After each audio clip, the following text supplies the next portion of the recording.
Hey, folks, this is Eddie Trunk from That Metal Show and Sirius XM Radio and lifelong KISS fan. You are listening to the Shout It Out Loudcast with Tom and Zeus. Oh, boy. Here we go. This is Gene Simmons. Put that cookie down. KISS. Stop pressing the buttons. Stockbroker Simmons. Star? Paul Stanley. Is that what he does? Stop shouting. He's not what you would call a handsome man. Oh, no. Here come the KISS times. Is that a positive thing? Okay. All right. I'm going to grab me an ice cold mellow yellow. Why? Why do that to the fan? Stop it. Why? Because fuck them. Yeah, that's wrong. What are you talking about? 617-525-0. You do? Hey, fucko. Do you like KISS? Settle down.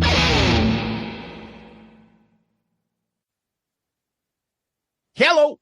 Hey, what's up there, KISS Army? Tom and Zeus, another episode of Shout It Out Loudcast, episode 237. Brent Fitz. Yeah, Fitzy. Yes. This has been in the works for quite some time. Yeah. We're so anxious for you guys to hear this. Fitzy's awesome. And he doesn't hold anything back. No, Very he loves direct. He loves to talk about his career and his friends and his experience and stuff. So we get into it. We're all over the place. It's just three guys talking music and KISS, and Brent's awesome already. I mean, you know, we're lucky enough to kind of had a good rapport and relationship and friendship with him from some of the events we've been to. And the interview we had with him was great. Yeah. Be my friend, Godfather. Be my friend, Fitzy. All right. So, Tom, I'm back. So this is our first episode where we're back in the U.S.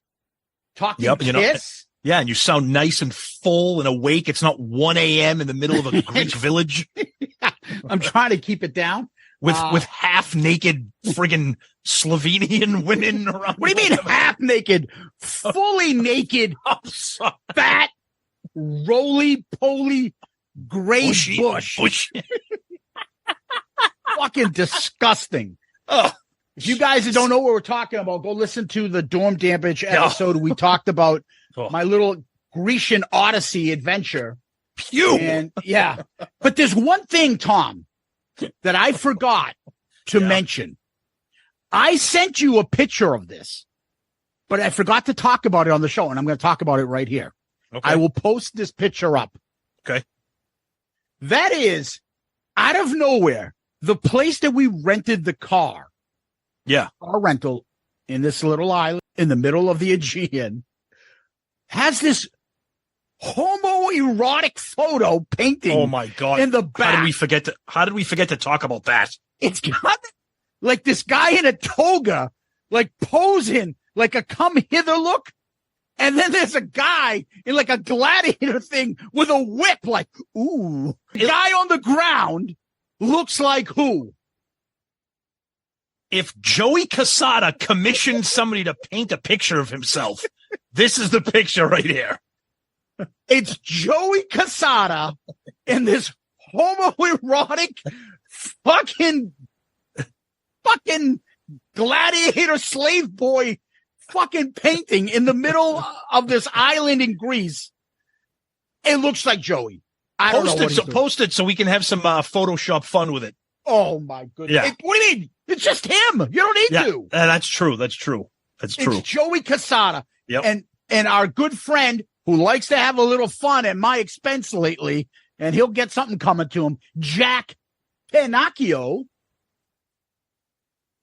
I'm leaving it up to you to do something with this, and I hope it's good. Oh yeah. He owes you after giving you that Shout It Out Loudcast Speedo picture. I've seen the picture of that guy, big Egyptian guy with a big fucking humongous cross. Yeah. Thanks a lot. Anyway, Tom, what we do is we always go backwards before we go forward. So that means we talk about last week's episode. And last week we did an episode on Ultimate Classic Rock's worst KISS song from every album. We did a poll. How'd that go? So the poll options were, which of these picks do you disagree with the most after listening to the episode? So the options were Got Love for Sale as the worst song on Love Gun, Goodbye as the worst song on Paul Stanley Solo, X-Ray Eyes as the worst song from Dynasty, and Trial by Fire as the worst song from Asylum.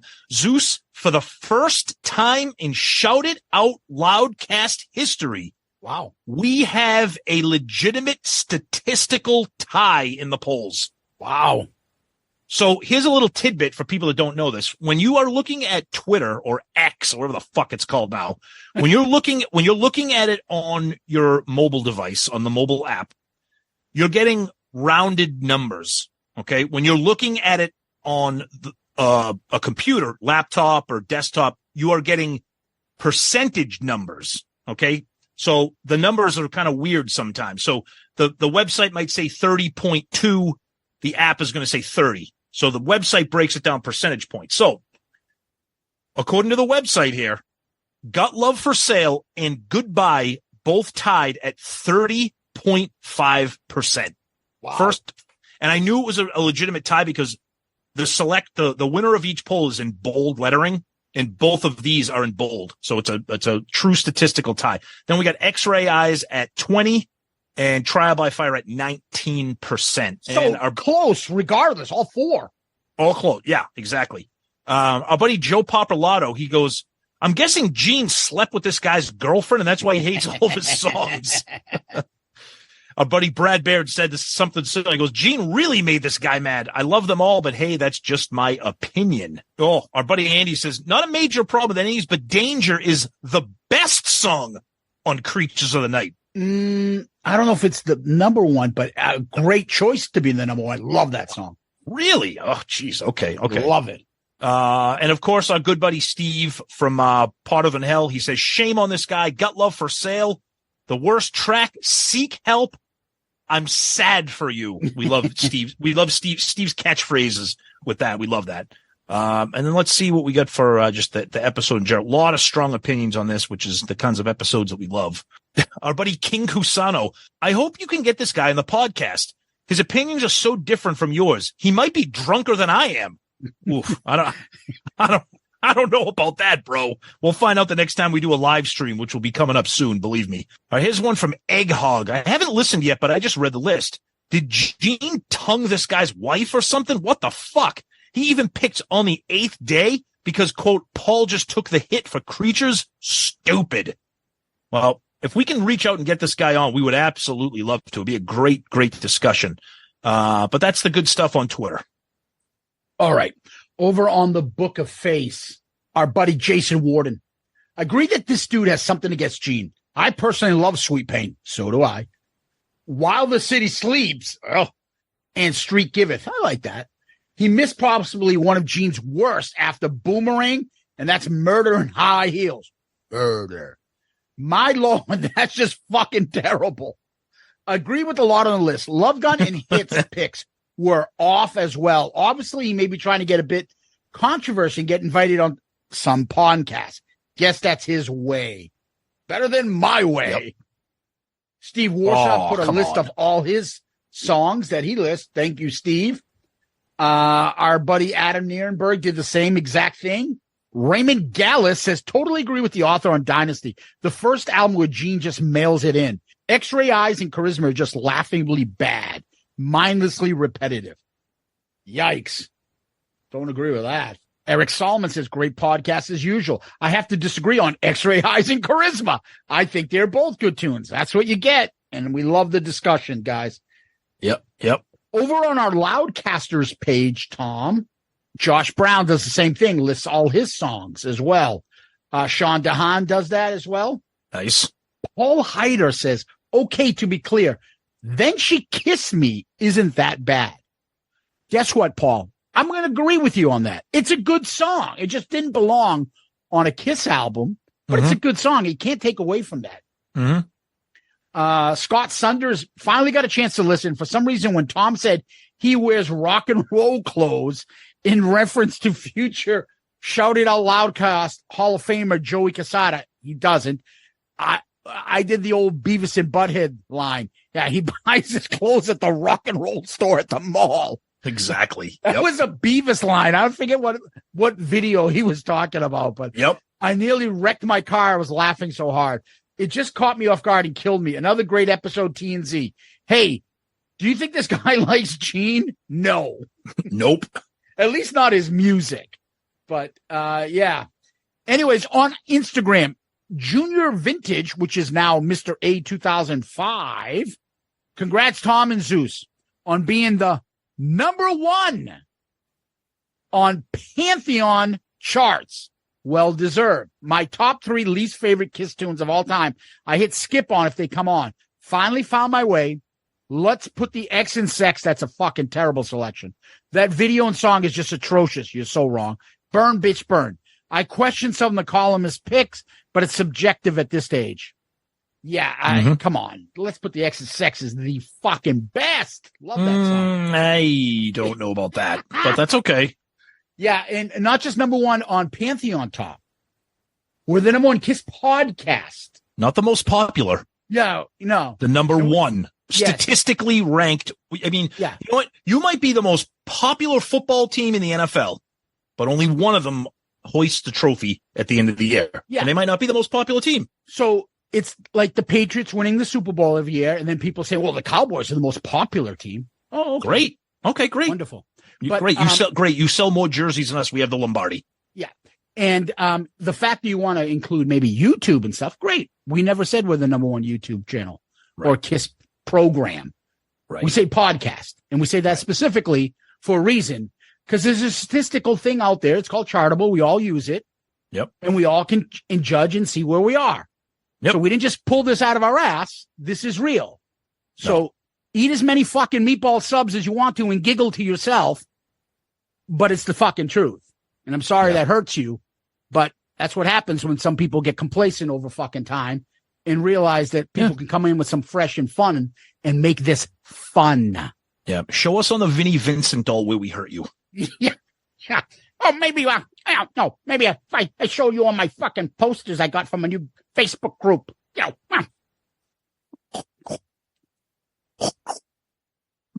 Be careful. We don't want anybody. We don't want anybody ripping us off. No, that's already being done by another fucking show. Yeah, we have to keep our complaints, original and creative, because even us complaining might be getting ripped off. Well, then maybe we'll create a new fucking catchphrase and we'll start selling those. Oh, that's a good idea. Yeah, nobody else is doing that. Yeah, well, we've had our show for, 10, 15 years, and we never thought about it until somebody else did. So maybe that's what we'll do now from now on. Yeah, like everything else that we pick up from them lately. Yeah, I agree. The originality is DOA, my friend. And what's funny? We like them all too. They're all our friends. They're all fucking cool. We don't give a shit. Yeah, we're just we're just giving the jab back. We're just being dicks with microphones in front of us. That's it. Yeah. And and believe me, we are being very kind. Compared to how others would take this. Yeah. Believe me, maybe the Patreons will get an unvarnished. Oh yeah. If you're on Patreon, the next time we ever meet, you can ask us what we're referring to. Yeah. And maybe we'll come up with a fucking list of the top 20 fucking things that have been ripped off recently. Agreed. Yes. Right? Yep. Holy shit. Yep. Jesus. I can't.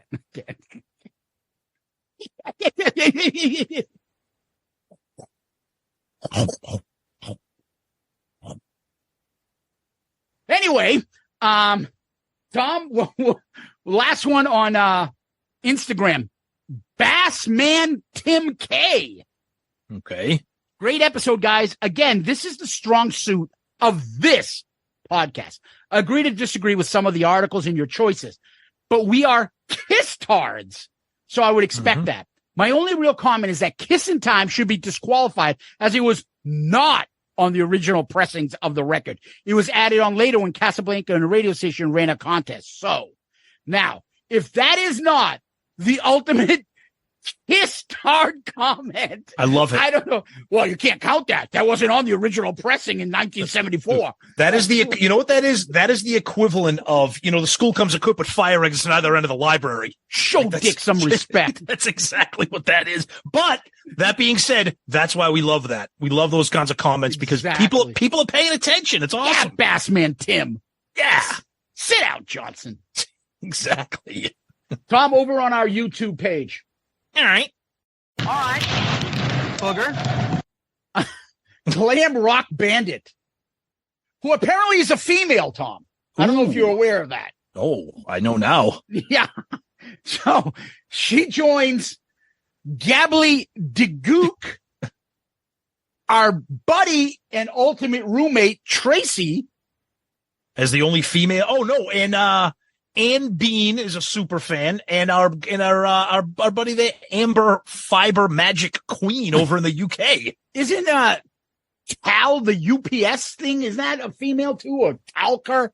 Oh, I don't know. Yeah, put it this way: the fact that we can count on one hand the amount of female listeners that we're aware of is probably not good. We need all the female listeners to send us a message on this when we put the post up for this episode, to be like, I'm a female listener. And we need a roll call, a roll call. Yes. Or either a DM or a Facebook message or a email. And maybe we'll create a Hall of Fame female edition on our website for all the female listeners we have, Tom. My name is Nicole Bass. I'm 6'4". I weigh 235 pounds and I have a vagina. I think Nicole Bass is a front runner of making it in the celebrity part of the Shout It Out Loudcast Hall of Fame. Rest in peace, Gina. Not Gina from 40-Year Virgin, who has a Kiss connection. Why? Yes. Oh, shit. Go ahead and tell me. Because he was on that Fox program when Kiss was on, remember? What would they do? What was that called? Mad TV. The Mad TV. Yeah, that's right. That's right. Oh, that terrible show. Ugh. Hey, what's up, Gina? Yeah. Gina. Hey, you look like it'd be a nice transition. Throw a little rouge on, tuck your sack back. Yeah. Oh, by the way, I think I had a comment to read, Tom. I forgot. Oh, boy. This list had me frequently going, what do you mean that one of yours pick for the worst? Which had me realize that I truly don't have all my least favorite Kiss songs, though there are a few I certainly understood being on this list, such as Great Expectations. I feel that they should have been a vocal tradeaway like God of Thunder had been. It might have worked better as a Paul song instead of a Gene song, perhaps. And you guys' reaction to some of these were entertaining as ever. Even when I found myself disagreeing with you guys, one thing is for sure, I agree with you guys, especially with Got Love for Sale being a bizarre pick, as that's one of my favorite Kiss songs of all time. I generally let out an offended gasp at the fact that was on the list. Mm-hmm. Truly, I think the worst offended list stuck me like a slap in the face with Danger, as that was a song I used to skip a lot as a kid because I was simply not in the mood to hear a new song. Side note, what was I thinking as a child? But when I didn't skip it in time one day, I finally heard it and was floored at how much I wound up loving that song. It may well be my favorite track off of Creatures, so I sat up just angrily pointing my scream, how dare you, laughing my ass off. Also, LOL, I somehow did not realize my usage of there's nothing better than you had ever happened with that last comment of mine. It's become a natural part of my vocabulary, and it seems that shouldn't be nearly as surprising to consider how damn catchy that song is. Mm-hmm. Great comic glam rock bandit. Yes. Danger is fucking awesome. I don't know what I love better. The pre-chorus on that is fantastic. The chorus, I know. Danger sounds like fucking Danger, Will Robinson. Yep. But the pre-chorus, Paul's vocals, the drums, and that Vinny guitar. Whoo! Fucking killer. Anyway, let's move on. What about Rob 5812 says, mainline is absolute garbage. Dude, What about Rob? You are fucking insane. Wow. Johnny B. Good likes to claim that he was first to comment. Okay. Charles Bronson says, so the ones you haven't reviewed yet are Destroyer Dynasty, Lick It Up, Carnival of Souls, and Sonic Poo. So get to work, gents. Okay. Okay, boss. Thank you. And then I got to read this one last comment because I love these. Kevin Anderson, 967. They're all bad. Kiss sucks. And how could you grow up in the 70s and like Kiss instead of Thin Lizzy? It's unforgivable. Okay, I was 5. I'm not listening to Thin Lizzy. Oh, sorry, Jay Hook rocks. Yeah. What was that horrendous debate him and Sonny had at Creaturesfest? Thin Lizzy versus like Air Supply or something. What was that? Oh, something. It was. Yeah, bad music debates. Yeah, it was bad. By Sonny Pooney and Jay from the Hook Rocks. There's a podcast I've listened to. Holy shit. Bad music takes. Oh God, that'd be great. I've got Bad English in top 5. Oh, okay. Oh yeah. I got this band who played in front of 17 people in Cleveland the other night. Let's battle up against them. Yeah. That's a tough one. Tom, over to you. All right, let's bang through a couple emails here. So we got a response from our buddy Music Vampire. If you remember him last week. Crackhead. Yeah, he goes, "No, I am not smoking crack." I recently discovered your podcast the past year and have been listening to the episodes. Zeus mentioned early on about paying to see an Elvis hologram, and the Kiss lip sync question came from a mailbag episode. No worries that you don't remember. Kiss is my favorite band, and Shout Out Loudcast is my favorite podcast. All right, I like it. But I may have mentioned it, like, a Holocaust and that, but I don't remember any correlation that I said that I would see this, therefore I will not see a Kiss whole band is lip syncing thing. Like there's, they're two comments not related to one another, separated from maybe 3-4 years. Right. No, so you're I didn't know where he was coming from. That's all. You're right. Keep smoking that crack, buddy, and thanks for listening. We love you. You smoke crack, don't you, boy? Sam's. All right, we're going to wrap up our feedback with an email from RJ.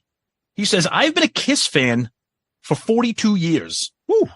I was 5 years old when I listened to Alive 2 and staring at the inner gatefold in awe.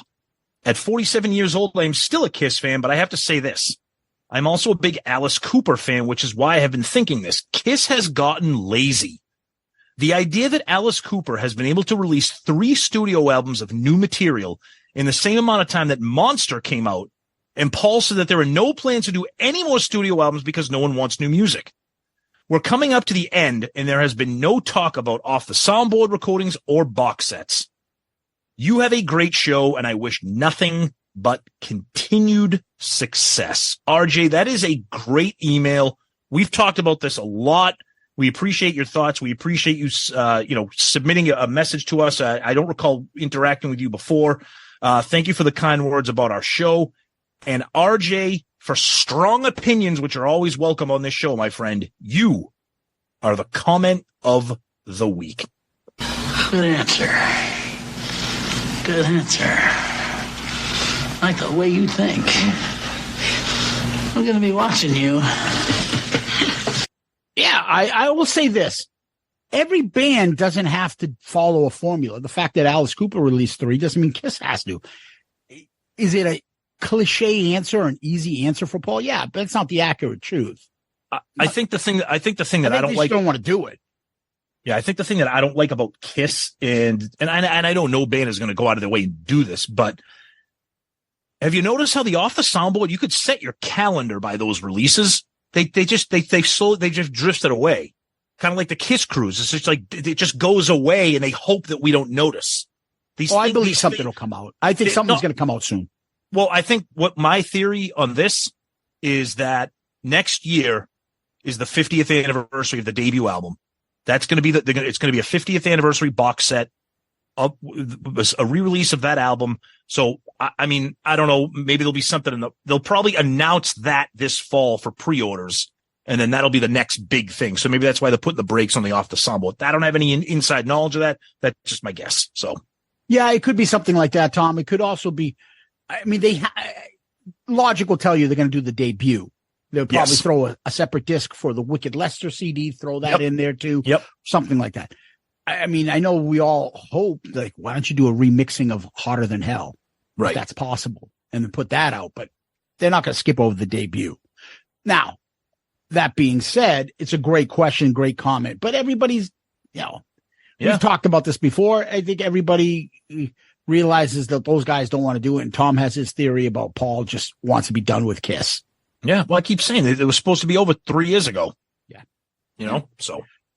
All right. Well, Tom, what we do next is we go and give a shout out to our friends and family over on Patreon. Patreon is where people can subscribe. They get perks from us, including merch, involvement in the show, polls, conversations, DMs, you name it, we do it on this Patreon channel. And what happens is you guys contribute and help the show grow, and we give you guys some input, feedback, merch, like I was saying, and it just helps everybody. It's a win-win for everybody. Patreon has continuously grown for us, and what it's done is it's helped us build our show to bigger and better than we could ever have imagined. And a lot of it comes from Patreon. And we thank all our Patreon family members. We do have probably a new video Zoom call coming up soon as well. Yep. We've got a lot of other things in mind coming soon. The Patreon ARC pick will be around the corner before you know it. So you know what you do? Go to patreon.com. Go to the app Patreon, search for creator. You would search for Shout It Out Loudcast. You'll find us. Or the easiest way is go right to our website, shoutitoutloudcast.com, shoutitoutloudcast.com. Right on the landing page is an icon for Patreon. Click on that. See what all the tiers are about. Find one that fits your needs and join our family. Help out the show. We appreciate it. And we thank all our members of the Patreon family, past and present. Thank you once again. You guys rock. We appreciate all that you do for our show. Yeah. Thank you guys so much for everything. We say the same thing every week, but we never get tired of saying it and expressing our gratitude and our thanks. And please, any new listeners out there that's interested, check us out. Go to our website and click on the link. Tom, what we do next is we go to KISS World. What's going on there? Crickets right now. Time off. They don't have another show until September 1st. Paul's doing some art shows and some bike rides. Gene's auction website is up and running. Ace is touring, but wait a minute, is that what I'm doing right now? I thought I was taking a break and trying to star in that remake of that classic gangster movie I was in a couple of years back in the 90s. Remember that one, guys? It's a fantastic movie. Absolutely. Oh yeah, it's great. I play a drug dealer in that one. A real gangster. It's great. It's really good. Yeah. I get some funny family related KISS news here that Zeus doesn't even know about. This is I'm sharing this just out of like some kind of selfish just laughter here. So my mom, Mrs. G is she just turned 80 in July. She could have been part of our show, but Tom won't allow me to have the Talk with Mrs. G section. Hold on. That might be coming. That might be coming here. So my mom's 80, but she's energetic and spry and, hot shit and all this good stuff. She's the best. So she texts me or calls me the other day. And she lives in Florida. She lives in the Villages, that big retirement spring break community. And she's like, guess where I'm going? And I'm like, I have no idea. She said September 23rd. In the Villages amphitheater or whatever. Oh, no. Is KISS Alive, the tribute band.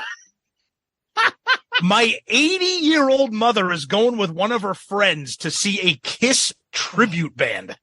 So I told her, I go, Mom, even if you don't want to come on the show, you at least have to give me your review because I got to talk about this. So I went on their website. They look pretty badass. I mean, they're based out of Florida, obviously. They're called KISS Alive. If anybody who's listening knows about them, but I just couldn't get over the fact that my 80-year-old mother is going to go see a KISS tribute band. I thought it was fucking hilarious. God bless her. Well, I'll tell you, if it was the real KISS band, I'd be like, keep Gene away from her. Hello, Mrs. G. Hello. There's only a few years separating us. Where were you in 1978? Exactly. Oh, man, that's awesome. I think we do need to bring her on for a review of the show. Yeah. Get a fresh perspective from a spry KISS fan. Exactly. Yes. That's awesome. That's awesome. One other thing, Tom, I want to mention is I heard a little rumor that our buddy Peter Criss might be working on an album of some sort. There's nothing better than a new Peter album. Hey, fuckos, I got part 2 of There's Nothing Better Than You coming up. Who, Pico Chris, the sequel? That'd be great. God bless him, man. How can you not love Peter? Oh my God. If that's true. And then the other rumor we talked about, I haven't even brought it up. I know I posted about it on Twitter months ago. Yeah. Well, the rumor was that perhaps Evan Stanley might be opening for KISS. That's when right. they come back. That our sources, which we never reveal, that seems to have legs. A lot of people from overseas confirm that because I think it was a rumor over there when KISS was touring. Yeah. So I'll tell you, my first instinct is, yeah, it's his son. I don't give a fuck. I would do it for my kid too. My second instinct, no matter how bad he is, if he's bad at all, he's better than a fucking painter. I agree. Yep. So I don't have there's a piece of me. It's like, that's tacky having your kid's band open for you. But then the flip side is, fuck it. If you could do it, do it. Yeah. It's his it's KISS. It's his. Exactly. Right. So good luck. Fuck I him. agree. Yep. And, before we go, Ace has one more comment, Tom. Hey, Paul, I heard you got some kid opening up for KISS coming up when you could have me open up any day of the week. And I'll play some fantastic songs like Good Times, Bad Times by Led Zeppelin in my fantastic vocal performances that you'll never want to hear it again.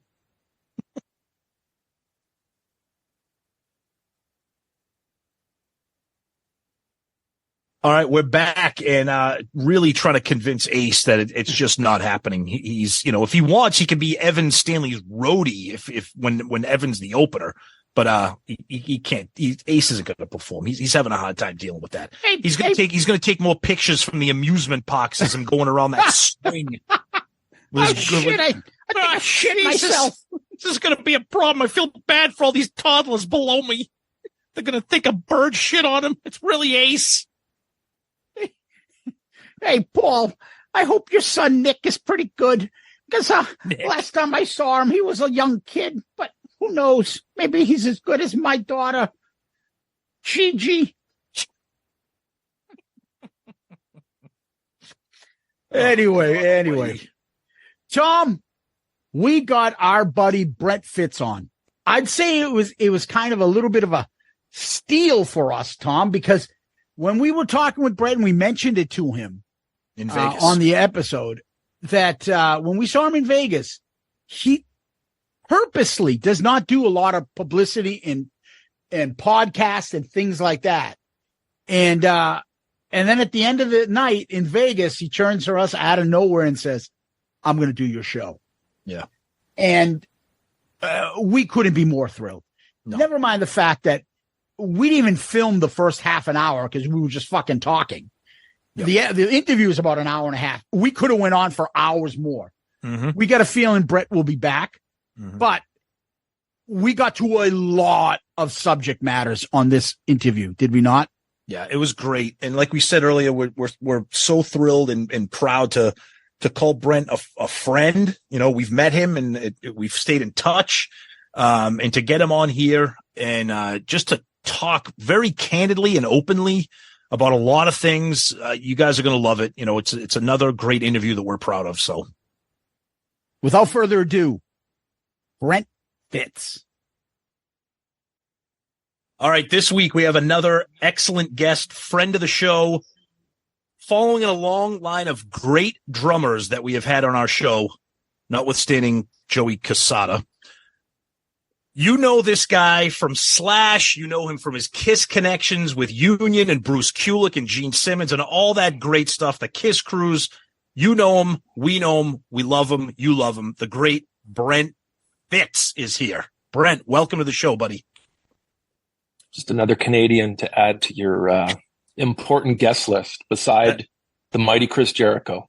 That's right. And Todd Kearns, he's been on here too. You're all your fellow bandmate as well. That's right. Martin Popoff. That's right. Canada. Now I'm stuck. I'm going to think of Canadians, but that's all right. There's enough of them. How you doing, buddy? That's why you have us on. Oh, I'm just kidding. Yeah, that's right. It's the hockey connection, really, for me. That's the big thing. Hold on. Right. Let's just go right into it. I'm sorry about if you're Bruins fans, but talk about having the best record in history and then shit in the bed. I'm sorry. Okay. So hey, Brent, we've dealt with this before. I'm the Patriots fan. I mean, we're both Patriot fans, but it's the same thing when the Patriots had the only 16-0 season and then shit the bed in the Super Bowl and finished 18-1. It's okay. I fucking called it. You could ask Tom. I said it, that they're gonna lose, and it's gonna kill me that they did this and lose. Yep. I've been a season ticket holder since 2001. I opened up my office. Wow. First thing I did is get Bruins season ticket holder. Lifelong fan. I've seen it all. I've seen the Blackhawks take the Stanley Cup within a minute left to go when we were winning and win that right in front of me. I saw the Blues win the cup in front of me. I've seen more Game 7 heartbreaks at the Garden than I can ever imagine. Yeah. And was I shocked by it? No. Life as a fan. What are you going to do? It's okay. Yeah, okay. So defensively, as a lifelong hockey fan growing up in, Winnipeg, but as far as the original 6 teams, Boston Bruins being one of them, I always did appreciate, and I was more about a player fan than teams, but come on, Bobby Orr is fucking God. Okay. Of course. Absolutely. That without question. I mean, the Bruins, I can tell you this. I do not like the Bruins. I hate the Leafs. There's a statement there. I already have a bunch of people that hate me, but I never loved the Leafs as a kid. There was always like a fine line with Canadian teams because I liked Guy Lafleur and I loved him with the Canadians. And then whenever, it's just like your teams that played like Hockey Night in Canada, Saturday night, to be the Bruins versus Montreal. But I never really had a team that I was cheering for. I just loved both those teams. And for some reason, I never I liked Darryl Sittler, but I never cheered. And I know you Boston fans do not get along well with Toronto fans. And no. It's not even that. So people are mistaken. We like laugh with the Maple Leafs fans because they lose to us all the time in pathetic fashion. It's the Canadians, the Montreal Canadiens fans that we fucking hate. Especially in the 80s. In the 80s. Yeah, that was bad. Yeah. Yep. That was bad. This week on Hockey Talk here with Brent Fitz. No, we have to get it out of the system and I need to talk quickly about, so the season where your Bruins were so excellent and then losing in the first round, but myself living in Vegas for the past over 20 years and always being a lifelong, since the early 70s, Winnipeg Jets fan, because that's where I'm from, born and raised. I'll always bleed my Winnipeg Jets. But in the last several years, as the Golden Knights have become such an impactful in the community here where I live and just a general proving everybody wrong in the NHL about the whole desert idea of Vegas having a hockey team. And they won the fucking cup this year and they earned it, man. It was like, and I'm going to brag a little bit, but there's a lot of guys from Winnipeg and Manitoba on that team that won that cup. And even though my Jets, who haven't won a cup, but there's a lot of dudes from back home in my neighborhood who are hoisting the cup around the city right now because they won it for Vegas. So it's pretty awesome. You don't have to go further than the fact that you have the coach that we just fired became your coach and won the cup with you guys. That's the best part of the story. with your best player being a kid from Chelmsford, Mass, Jack Eichel, local boy that we know. Local kid. That's right. Yeah, the whole thing is just a bad. It's typical Boston loser sports stuff that we deal with. Hey, we gotta give a shout out. So Mark Stone, captain of the Vegas Golden Knights, is not only from Winnipeg, but he's from the same high school as your good buddy and mine, Chris Jericho. So there's something going on in our neighborhood because even though we went to, different high schools, but that little West End part of Winnipeg has definitely had some good kinetic energy for some sports guys and music. And Chris qualifies in both sides, music and sports. So that's right. But yeah, Mark Stone went to Westwood High School in St. James. And there's some other hockey players that went to my high school as well. But it's pretty cool. That cup has been through our neighborhood in the last couple of weeks. Very cool. Nice. Mm-hmm. Okay, we're going to talk about KISS or maybe. No, I want to stick to hockey. Believe it or not. Actually, we're going to talk about the '80s Winnipeg Jets and why Dale Howardchuk was underappreciated when he played. Yes. Oh, absolutely. Although my favorite player was always Morris Lukowich and still is. And he's actually a friend. Really? Wow. I did like Howard Chuck, but I always sort of gravitated to like, the go-to guy was, I liked, obviously he was the captain and but I liked Morris Lukowich. I liked Laurie Boschman, and I liked, grinders like Doug Smale and players like that. Probably Doug like on the Bruins. I like Wayne Cashman, like on the Bruins, like that kind of guy. Absolutely. Terry O'Reilly, those kind of dudes. Goons. Yeah, goons, exactly. Wayne Cashman with the George Costanza hairdo with no helmet. I mean, the guy looked great. Oh God, yeah. I still have all those hockey cards too from the 70s. I collected from, around 76. I mean, I had several Gretzky rookie cards from that era, 77, 78, and all my favorite players were all from that era till about 1985, 86. So of course, obviously Dale Howard Chuck was a big deal back then. Nice. Tom, all right, don't get him started about Wayne Gretzky. No, don't. That's my guy. We'll save that for maybe another show.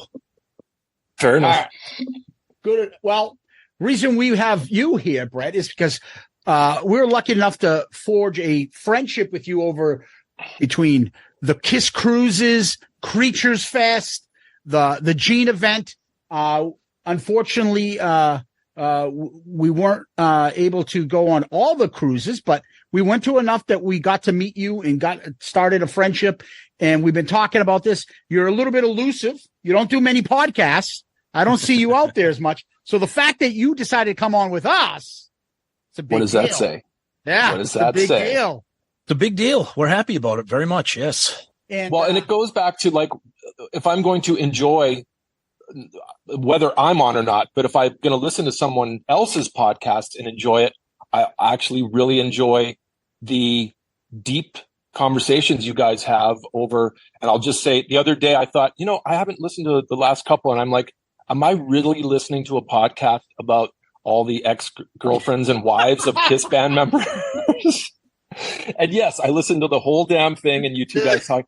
And I was yelling. I've already texted you guys this ahead of time, and I said, "No, go ahead." How did you not know who Connie Hamzy was when you were conversing and saying, "Hey, she has a connection to several of the band guys"? I'm like, that's the legendary Sweet Connie from the era.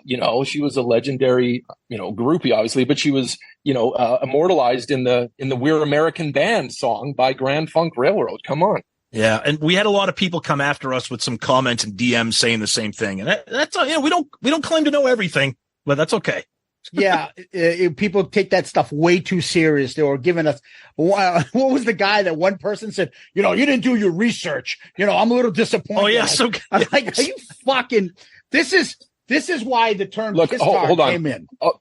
Just to also say, if you guys actually went to a website looking for facts on people's relationships, that was the mistake right there. So all I'm going to say is whether that person was even involved in any of the KISS guys is who knows, but it was a lot of fun reading that. It was a lot of fun listening to you guys. And the whole point of the episode, I said this to Zeus, the whole point was to be fun, but there's going to be somebody going, no, you messed up.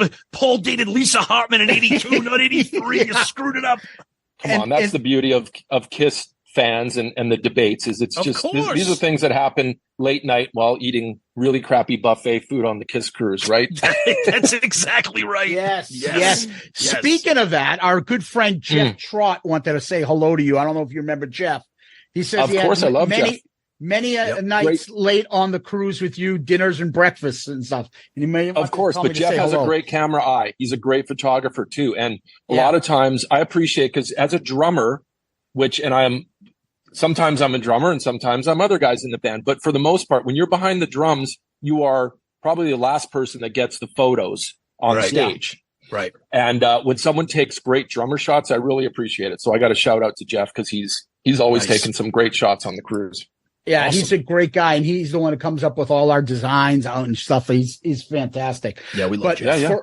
For us though, we come into this picture meeting Brent Fitz, the drummer from the Bruce Kulick band.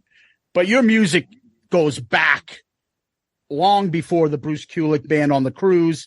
You were already on the scene playing music in LA. You want to tell us how you kind of got started and met up with all the KISS gang and got your career going? Well, before we do that, Brent, we have to get in our little fun questions that we do with all of our guests. Oh, right. Right. Before we get into that, we got to pick your brain on all of our little KISS nerdery that we do with our guests. All right. Is there right answers, or is it just?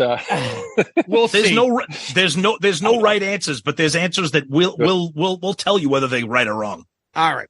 First, they're called the Murph questions. They're Tom's old roommate from college and my good friend as well.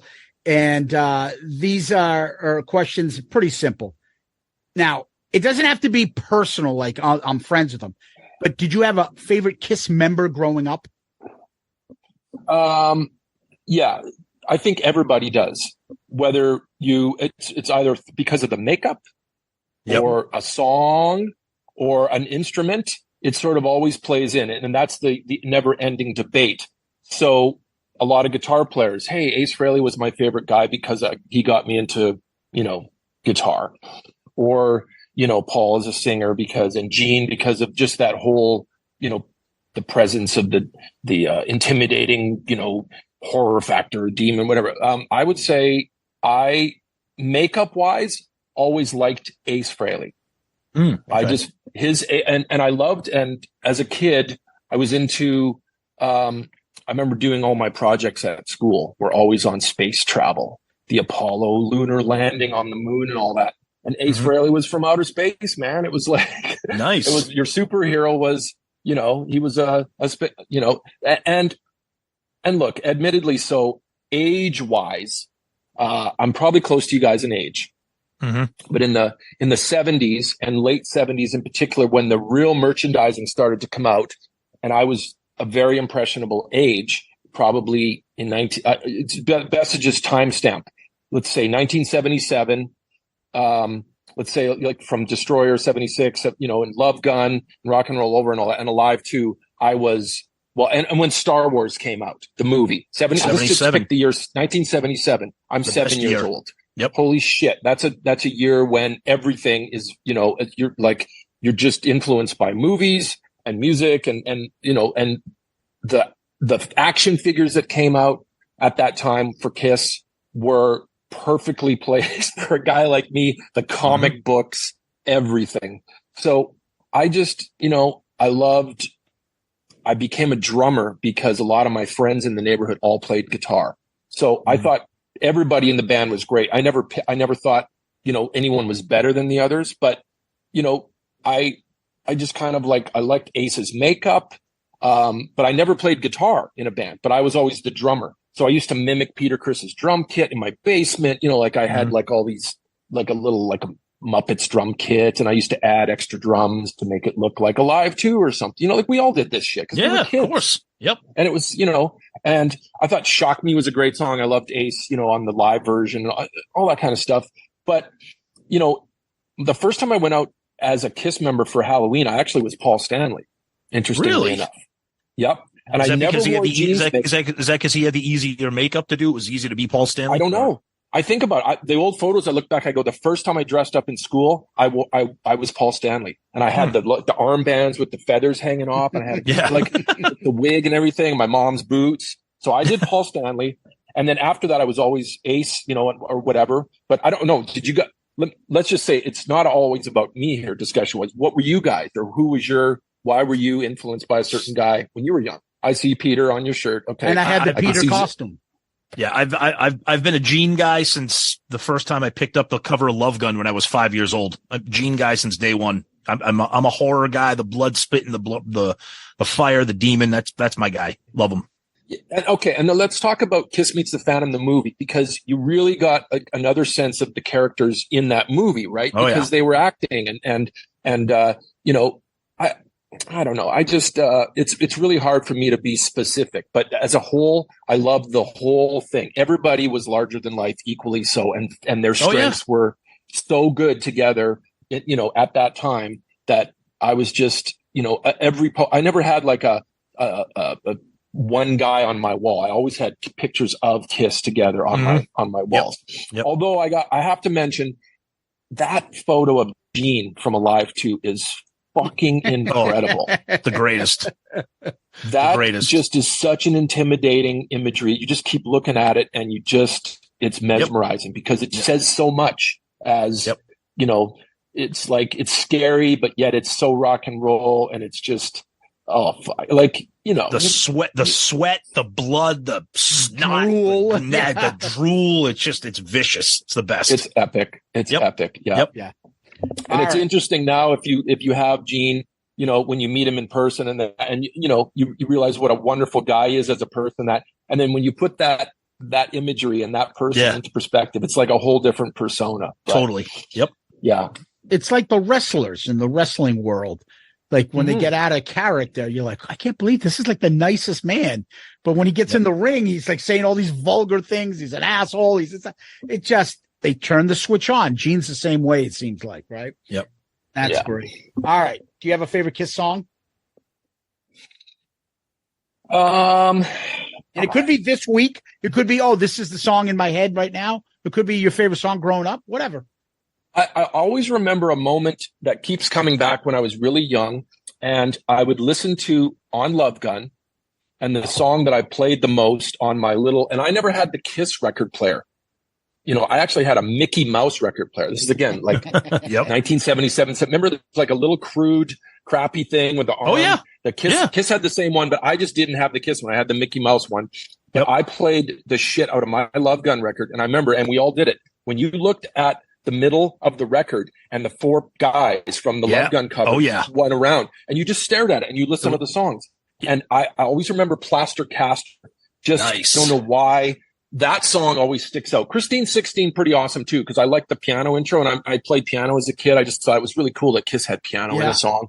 Mm-hmm. But I don't know why Plaster Caster. And then just the fact that I think one day my mom was like, what is that song called? Plaster Cat. What is it? What is it about? What is it about? What the freaking lyrics are about? I mean, it's just awesome. Yep. It's just awesome. So I put Plaster Caster pretty high up there. Okay. That's awesome. Do you have a favorite KISS album? Well, Love Gun is like that's my first love. Like, even though I probably had friends in the neighborhood that turned me on to Destroyer just before that, but I remember buying Love Gun with my own money at Sam the Record Man. That's what we had in Canada. That was our chain. And I went and bought it, and I still have my original copy. I always gravitate to Love Gun. Me too. It's the way to go. Yeah. And Plaster Caster is the best song on that album. It's pretty damn good. But I mean, I get sadly, like, I'm okay with Then She Kissed Me. I'm like, I know it's super sappy, but still a good song. Yep. I played every song and I never judged it any differently. I'm like, I love the whole record, and you know, it's just the way it is. Yep. Yeah. Now, before you actually played with Gene and stuff, how many KISS concerts would you say you've been to?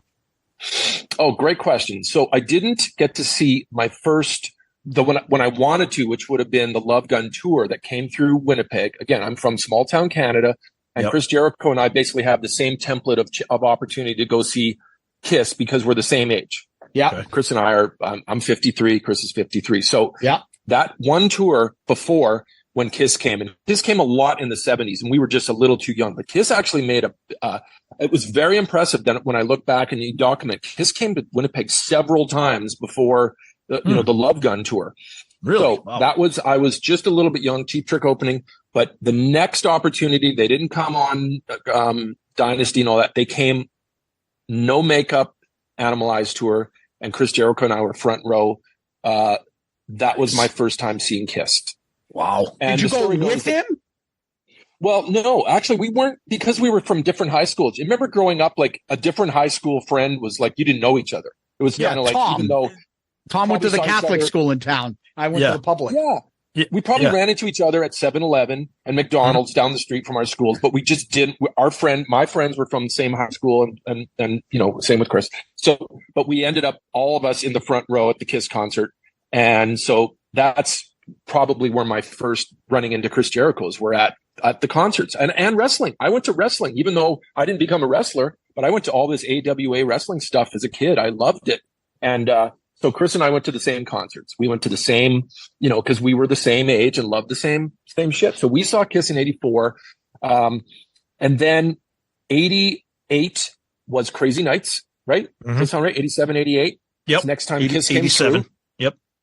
I came through, and I have a kind of a great, that experience was a little bit more because I was already playing, and I was I consider myself like a working musician at the time. I would have been about 17 or 18, but I had, had been in high school, but I was like touring around a bunch and playing a lot. And I worked at a music store, at a drum store, and I actually came down, and I was lucky enough at that Crazy Nights tour to go down early.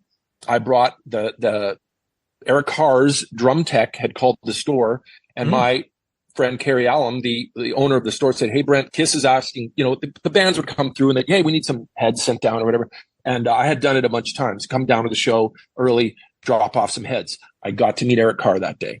I got to come down early, meet his drum tech. It was really, really nice, and it's a great, like a great memory because I'm like a kid, 17, 18. But I got invited, up on stage. I hung out with Eric, and he let me play his drums. That was really cool. I don't have a photo to document that, unfortunately, but I was there. We trust you. And it happened. Nice. And then after that was the next time I saw them, because I ended up being on the road in my own band, touring, across Canada for years and years, until I finally moved to Los Angeles in early 96, which was when the reunion, all the KISS reunion stuff happened. So I'll never forget. I had just moved to LA. I was staying with my good friend Scott Gaines in Sherman Oaks, who I used to be in a band with in Winnipeg, ironically, and called Seventh Heaven.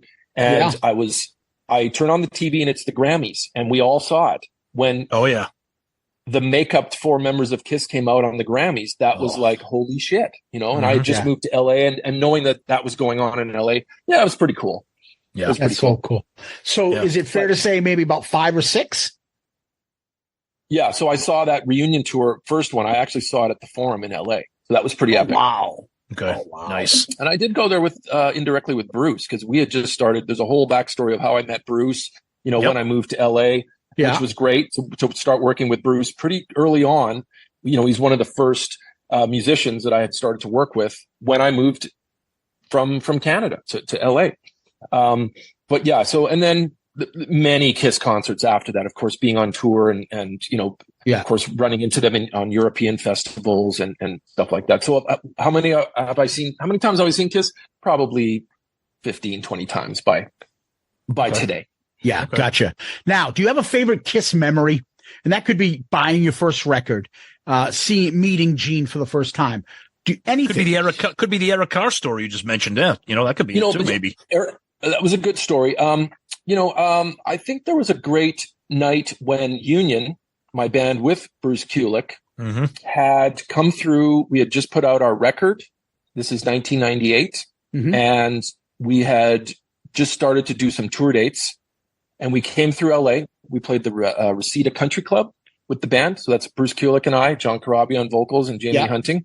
And what was really nice is at the show, Gene came, Paul, and Ace came to the show. Wow. So all 3 of those guys, were in attendance, and all 3 of them were so supportive and very nice. And I remember afterwards, Gene had some really nice words to me and came up to me, and, he was just kind of like, as always, a positive, whatever he said to me was very, encouraging. Like, man, I think you're really talented, but whatever it was, it really left an impression. And it was really nice of him to do that and say that. And of course, working with him years later in a band, of course, is the ultimate awesome tip of the hat. And I appreciate all the things he's been as a role model to me and all the KISS guys. I remember as a kid, like, don't do drugs, like all those things that were said. It stuck, and it still carries a lot of weight. But I will say that, Bruce has been a very important person in, working with him early on music and stuff. But actually my most important constant dear friend and fellow drummer within the KISS circles is absolutely Eric Singer. Because when I first moved to LA and started to work with Bruce, and I had met Eric, both Bruce and Eric were out of KISS just because of that was going to be the reunion. The reunion. Yeah. So the reason I got to work with Bruce was because he wasn't in KISS and he was going to do something new. So by us putting a new band together, to the benefit of me starting a new band, to the detriment of those guys not being in KISS. But my friendships that were built having those two guys in my life has been very crucial. And I can't thank both those guys enough for being dear friends. But Eric, I have to tell you, as a person who, he didn't know me, and we were, I think we met obviously through Bruce and through some other musician friends. But the first time I met Eric, and he knew that I was going to work with Bruce on, this new band and some, and probably, do some recording. He actually was like, "Hey, Brent, if you want to come over to my house, grab some drums, whatever you want, you're more than welcome to." And I just thought, if you don't know a person and yet you're so nice to just offer, and he just sort of took me under his wing, and we've literally been just the closest friends as, fellow drummers. I mean, it's not always, I will say that drummers can be different people than sometimes other musicians. I don't know what the camaraderie is, but we tend to be very close to each other at fellow drummers. And Eric has been a very important friend in my, as a drummer, making your way. And Eric's done very well and played with a lot of icons. Oh, yeah. Done so many great things in his career. And yet he's always supportive to me and encouraging and giving me great advice. So, just my early relationship with Eric and Bruce has been a very important, I'm very thankful to have those friendships. And what's weird is, or not, is we're kind of all neighbors in Vegas now. Yeah. After all these years, I lived in LA, of course, Bruce and Eric, and I moved to Las Vegas about, over 20 years ago. I was kind of the first one to jump over here when everyone was still in LA. And I'm thankfully, selfishly, like, I have my friends as neighbors in Vegas now. We're all still close. We all hang out. Yeah. Great. Love it. Hey, a couple jumping off points here. Yeah. So we got to meet you. We got to meet Tommy Thayer, obviously Gene at the event in Vegas. I got to ask, because I'm curious, because you told me how close you are with Eric. So Tommy and I met him. Oh boy. I'm going to be honest with you. Oh yeah, we're going to be honest with you. He seemed very odd, very strange. Very strange. So remember at the end of the night, we're all kind of hanging out in the corner there. He comes over. He's like, "Hey," like, he probably doesn't know who the hell we are. He's like, "Hey, did you guys ever see this?" And we're like, "What?" He's like, shows us his phone. "Do you remember this?" He's like, "Look at this. It's a bunch of midgets in a cowboy movie from the 1920s. The whole movie's on YouTube." And I'm like, I thought he was fucking with us. I'm like, wait, like, did somebody call you a midget or something? And you like trying to like throw that back? He's like, no. Look, here's a clip. And I'm sitting there looking at Zeus going, we're talking with Eric Singer, the drummer of KISS, and he's showing us midget Western movies. What is going on right in black and white? And I'm like, we never thought when we got to meet Eric Singer, we'd be talking about midgets in a cowboy movie in the 20s. We thought we'd talk about like, your time in Aussie, Badlands, KISS. Or something. He's like, "I don't want to talk about that shit. I want to talk about this." And we're like, what the fuck? Is he playing a joke? Like, I don't get it. So we have you here. You're good friends with. Is that Eric Singer? Quirky? Like, is that him? Yeah, I think, but basically you just got thrown into, probably it was another running joke somewhere else going on. Okay. Because the shitster factor with Eric and all of us is very high. Nice. And there's constant ball busting and constant fun, and being friends with Eric is fun. And and nobody's susceptible to being, like, you get your ego knocked down and you get, like, we all bust each other's balls. And I have a feeling that you guys got thrown in, and you just got thrown into some equation of something. You're like, I'm reading into this. I wouldn't read into it was probably we were just like, so stupid. It was exactly. That's why we found it. It's like irrelevant. Like, what is this? Like, I don't, what are we missing here, Eric?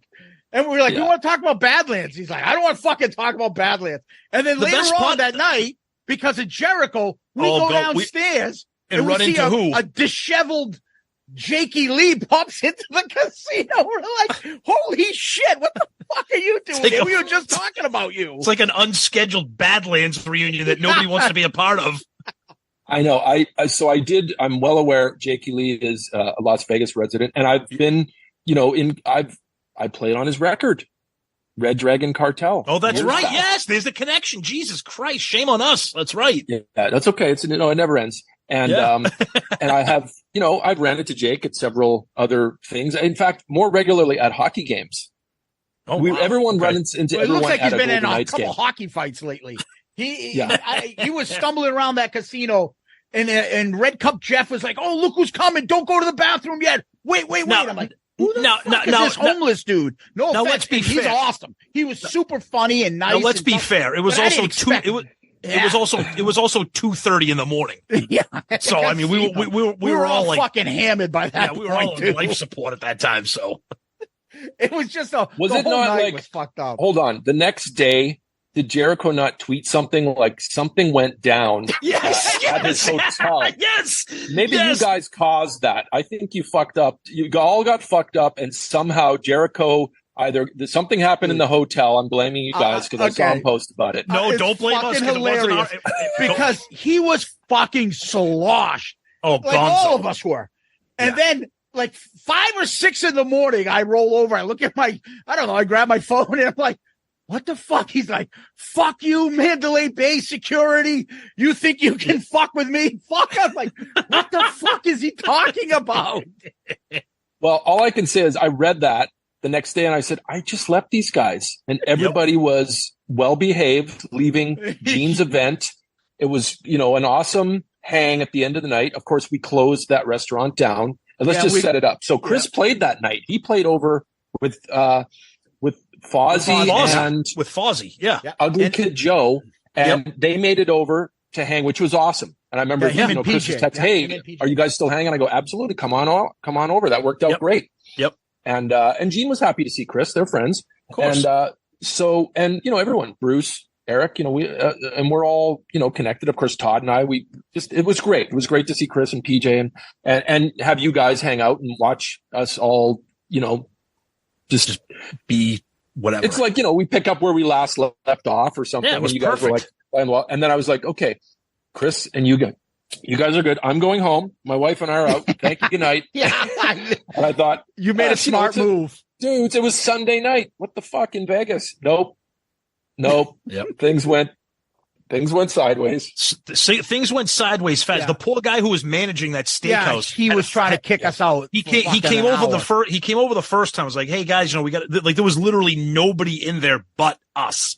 There's like 5 of us. Okay. And like 20 minutes later, he's like, "You guys got to go." Like he was like literally throw us out, like physically throw us out. So we start stumbling through the casino bars. We sit up in front of a bar, and we're all just.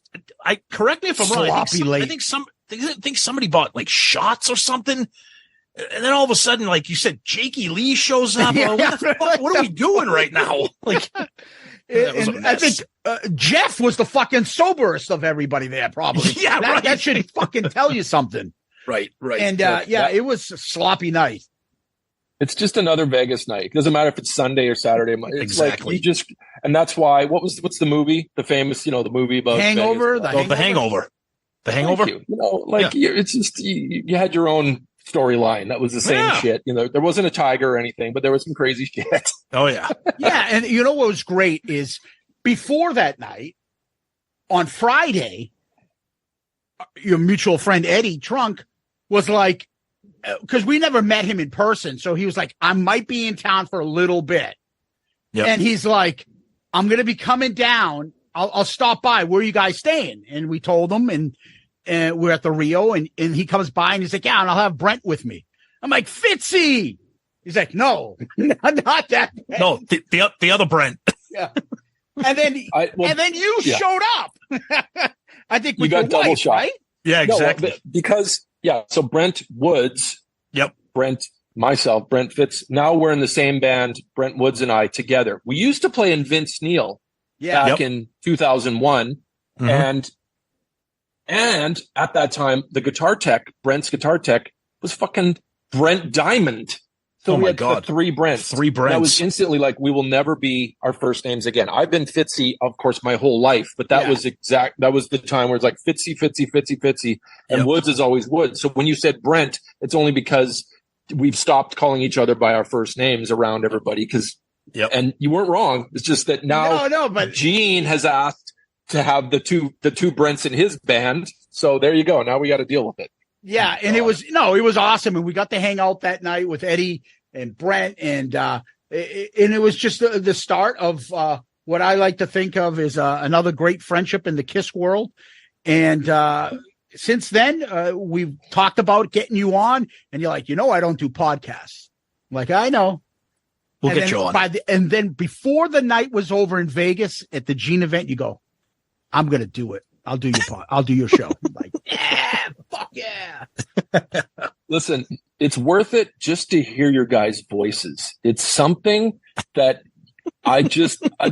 you guys are like the best together. I'm telling you, you guys appreciate that. Giving you compliments. Thank you, Brent. It's great. It's the accent, my friend. It's the accent. You just love the Boston accent.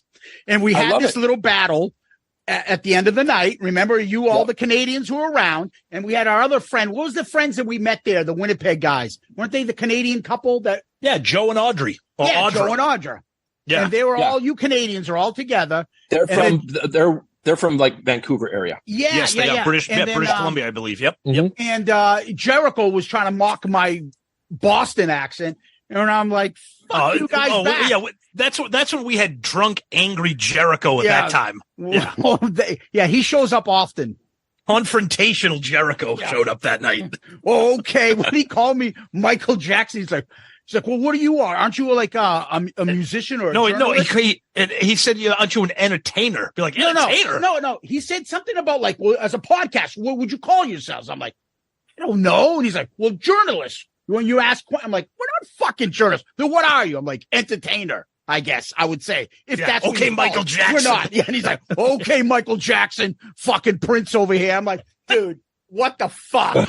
I can't win with you. And it's just the rest of the night. He was like that. Had you not met Chris in person before? Even though we had.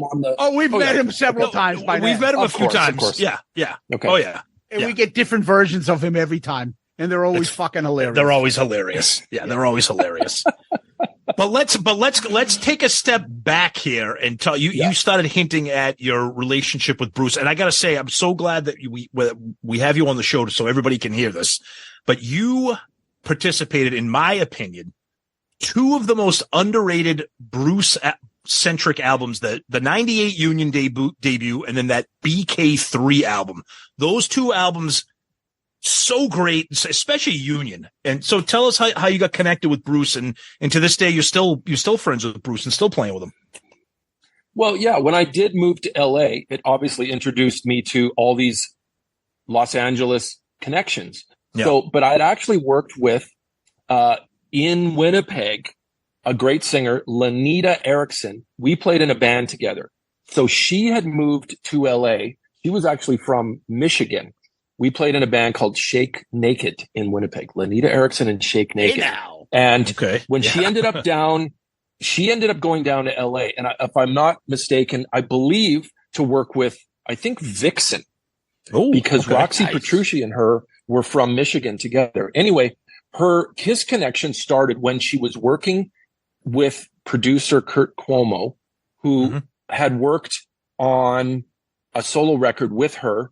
And I think he was working with Paul Stanley on some songwriting, which eventually was part of Psycho Circus.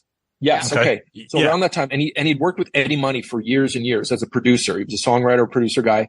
And Kurt and Bruce had a relationship. I'm just trying to remember how this all connected. But anyway, Lenita had worked on a record with Kurt. And so there was the Bruce connection with Kurt as well.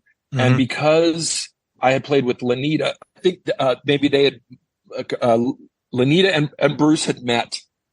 I was fresh to LA, and because Lenita and I had worked together and we reconnected, she said, "I'm working on some music at Kurt's house, and I'm going to have Bruce play on it, or Paul had guested on it." So there was just like a lot of musicality stuff going on with these, with my friend with Lenita from back home, and then meeting Bruce.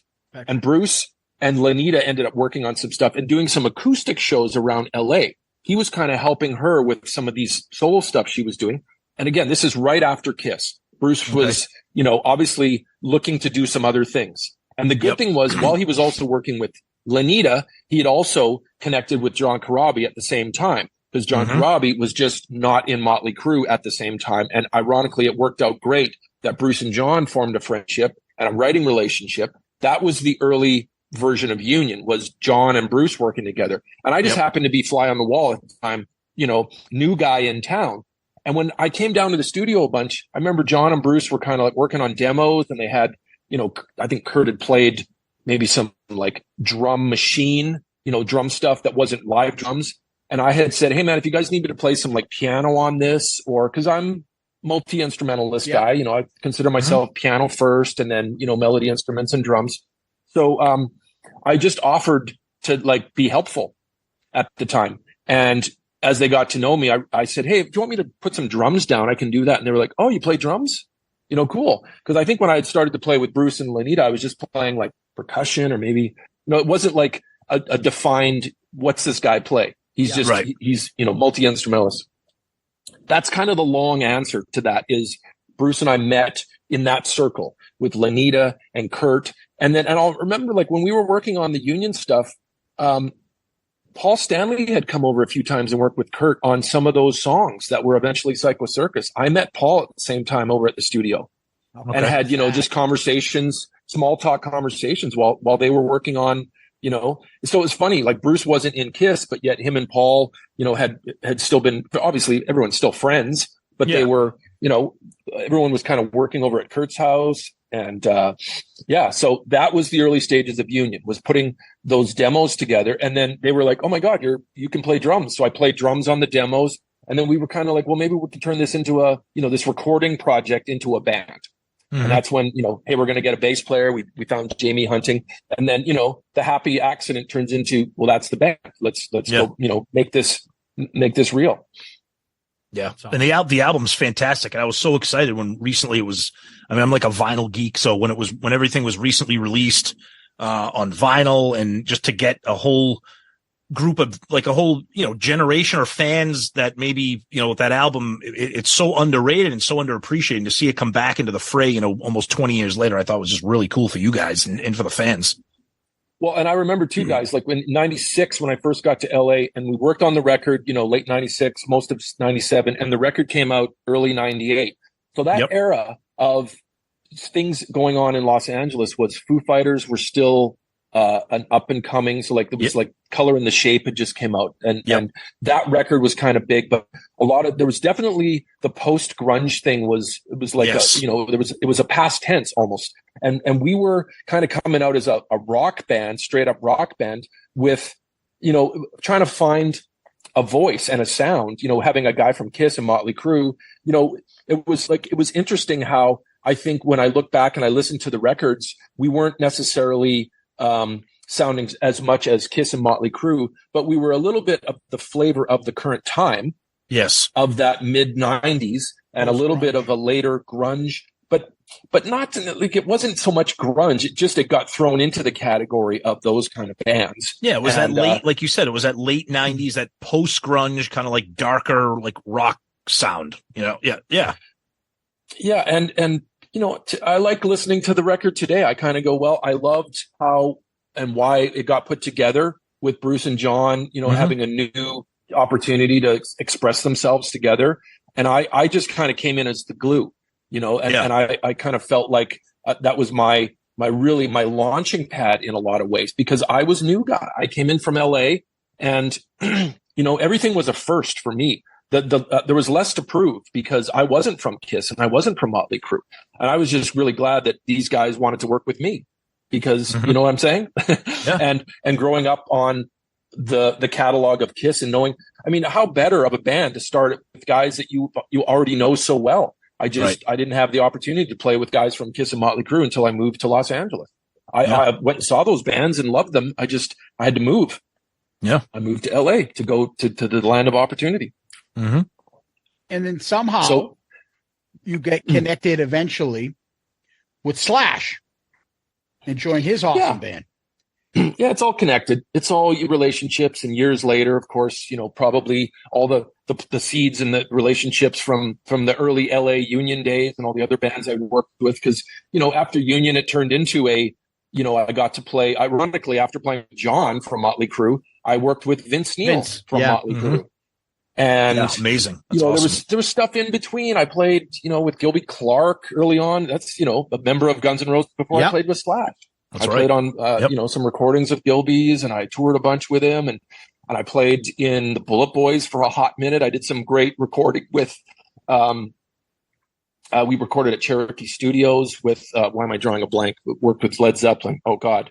Andy Johns. Producer. Thank you. Andy Johns. That was fantastic. Got to, work in the studio with him. And then, after Vince, there was, it's a long, it's like a chain reaction of little big opportunities to where, to eventually work with Slash. It's probably whatever I did 15 years before Slash and people I knew and dots that connected, that the day he's looking for a drummer, he's looking around getting recommendations, and a bunch of people recommended me for him. So that's why he called me. I didn't really know Slash. In fact, I used to see Slash at the Baked Potato, which was a great hang. They used to have the Screaming Cocktail Hour. Teddy Andreatis from that played in Guns, keyboard player. He would have this jam night, and Eric Singer and I would go down. Again, Eric Singer and I, a constant, really close friendship through all of this, all these days. And we would go down to jam night, and I would see Slash, and Slash was actually working on the second solo record of his with his band in LA, and that's when I first ran into Slash. But I didn't know him. You just run into people in bars and in nightclubs and concerts or whatever. And then, years later, okay, you get a phone call from Slash and even the Gene thing to like work with Gene eventually, it's just, again, it's all those friendships and relationships you make over the years. Yeah. And then kind of circling back again, kind of getting back into the KISS thing, especially the KISS Kruise where we first met you and experienced that amazing, that whole experience. How did the Cruise thing, the Bruce Kulick band, and then the Gene Simmons Vegas, how did all that kind of swirl together with you career-wise? Well, I mean, the good thing was always having the constant relationship with Bruce.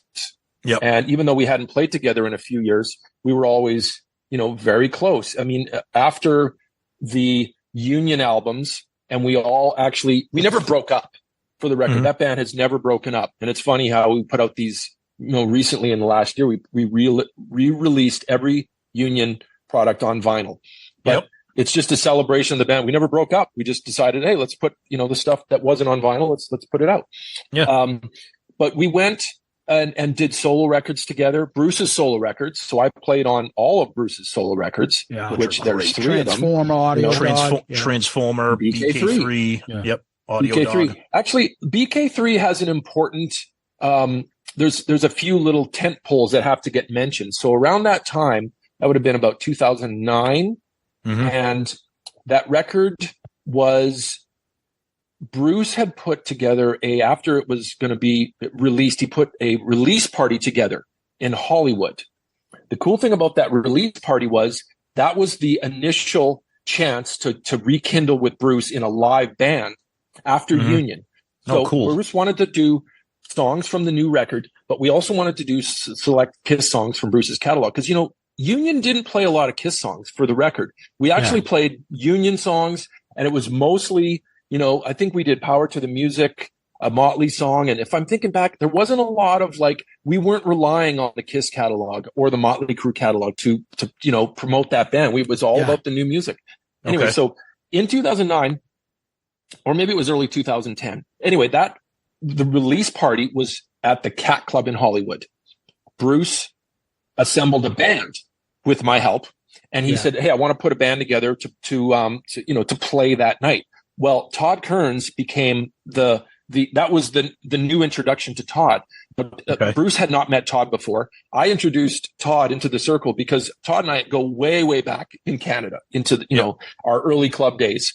And when Todd ended up being down in Las Vegas, and him and I reconnecting our friendship, I instantly gravitated everything. I thought, well, Todd would be great for this. Todd would be great for that. He's one of my favorite singers, blah, blah, blah. So when Bruce wanted to put a band together, I got the guy to sing all the Paul Stanley stuff. He's like, who's that? Todd Kearns. Introduce me to him. Connect the dots. So that band was where Todd was first put in front of, people of the KISS community.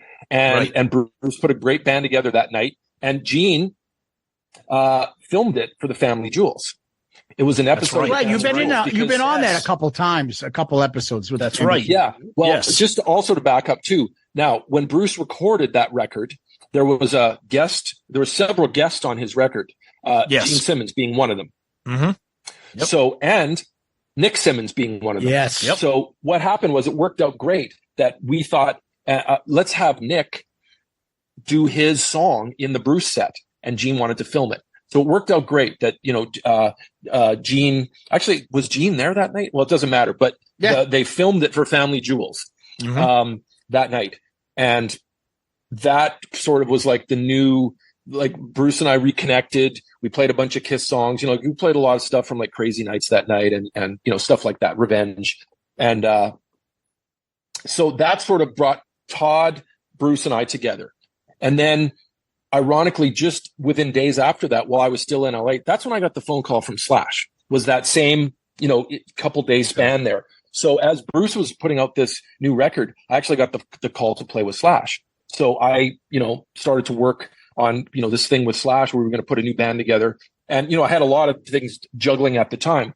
And it just also kind of worked out that Todd was perfect in the scenario with the, hey, we're all connected. We've all been playing together. And it just, without going into detail, he was the perfect guy to have in the Slash band as well. So, of course, Todd and I joined Slash right away.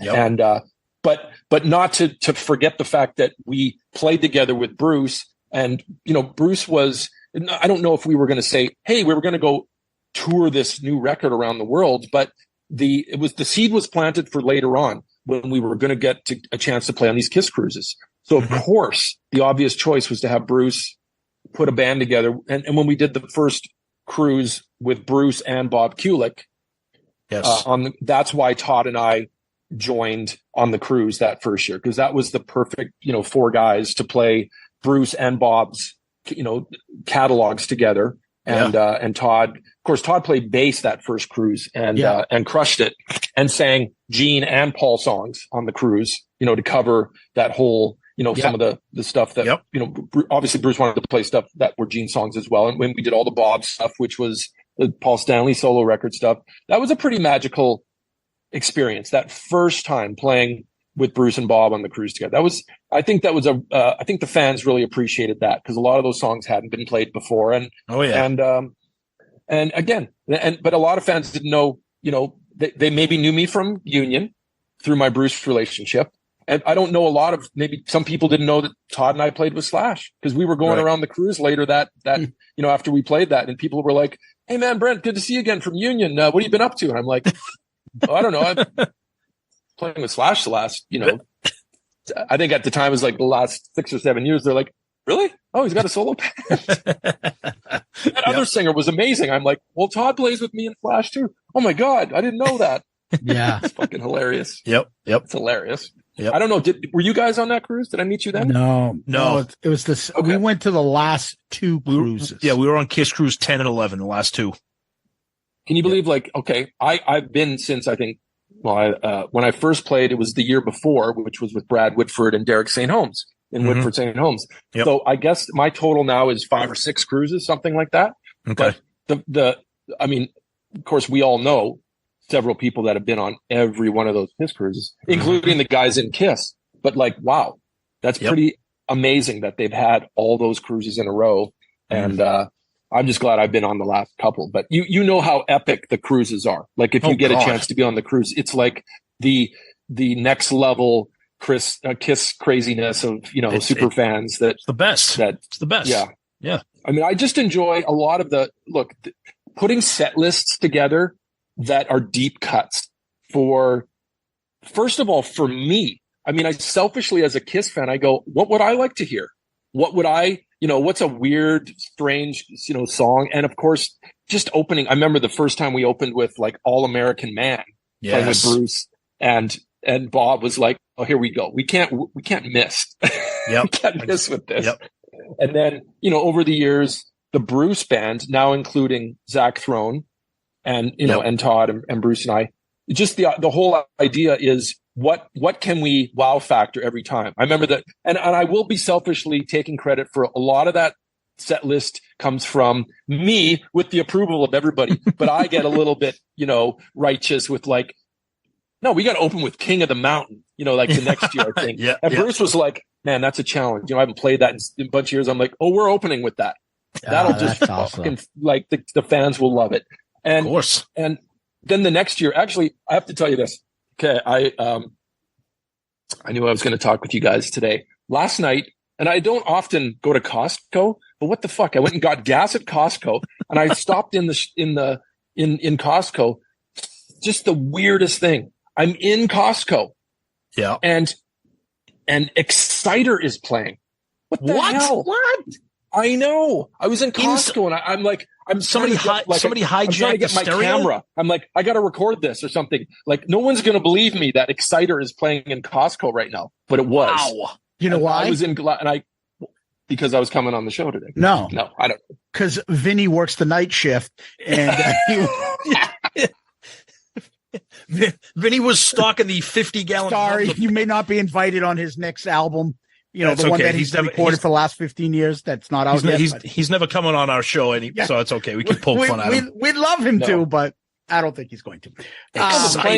Playing some of those songs though off Lick It Up in that era are great. Because again, they don't get touched on enough, and absolutely. Playing Exciter. There's a few more that I've fought for that we still have in the chamber, ready to go.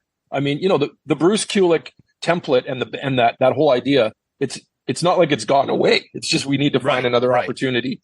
Do you have that kind of input with the set list when you're talking like with Gene, like the Vegas event, with the Gene Simmons Vegas event that we were at in May? That set list, that he pulled some deep cuts from that too. Are you interactive with that, or is that all Gene when it comes? No, we're playing charisma. No, yes. I mean, because I think it has to be a bit of a group decision. First and foremost, what is Gene comfortable with singing? And then the fan side comes in where like, hey, I played with Gene previously in his solo band, and some of the songs that really went over well were the deeper cuts. Yeah, of course. And that is Radioactive and Charisma, two of the top, probably go-tos. Yep. And we had done Got Love for Sale and Almost Human. And Tom would have a heart attack if you guys pulled Almost Human out. Jesus Christ, the best. Yeah. So, and again, just to mention though, the Gene gig, there wasn't like, KISS had just come off tour. Yes. And there wasn't like going to be a chance for a band to get together for weeks and rehearse, a super set list. So the fact that when we did get together, we did put it together pretty quickly and not getting too obscure so that there would be any chance of like, oh my God, can we get through these songs? So yes, there was a little bit of like, well, let's try Charisma and those songs. The ones that you got in the set were definitely, I thought, good choices because some classic KISS songs, but definitely a couple, great favorite Gene songs that wouldn't normally get played by KISS. So yeah, I definitely like the influence because I know what I would want to see if I came to see a different gig than KISS. If Gene's doing something like, gosh, the first time I played with Gene was in 2017. And I think it was in Minnesota. Like it was like, doesn't matter where the gig was, but I'm just trying to remember what the set list was. But I think we ended with, what's the last song on Gene's solo record? When You Wish Upon a Star. We played that. No way. Yeah. I don't know if there's video footage, but we actually played that.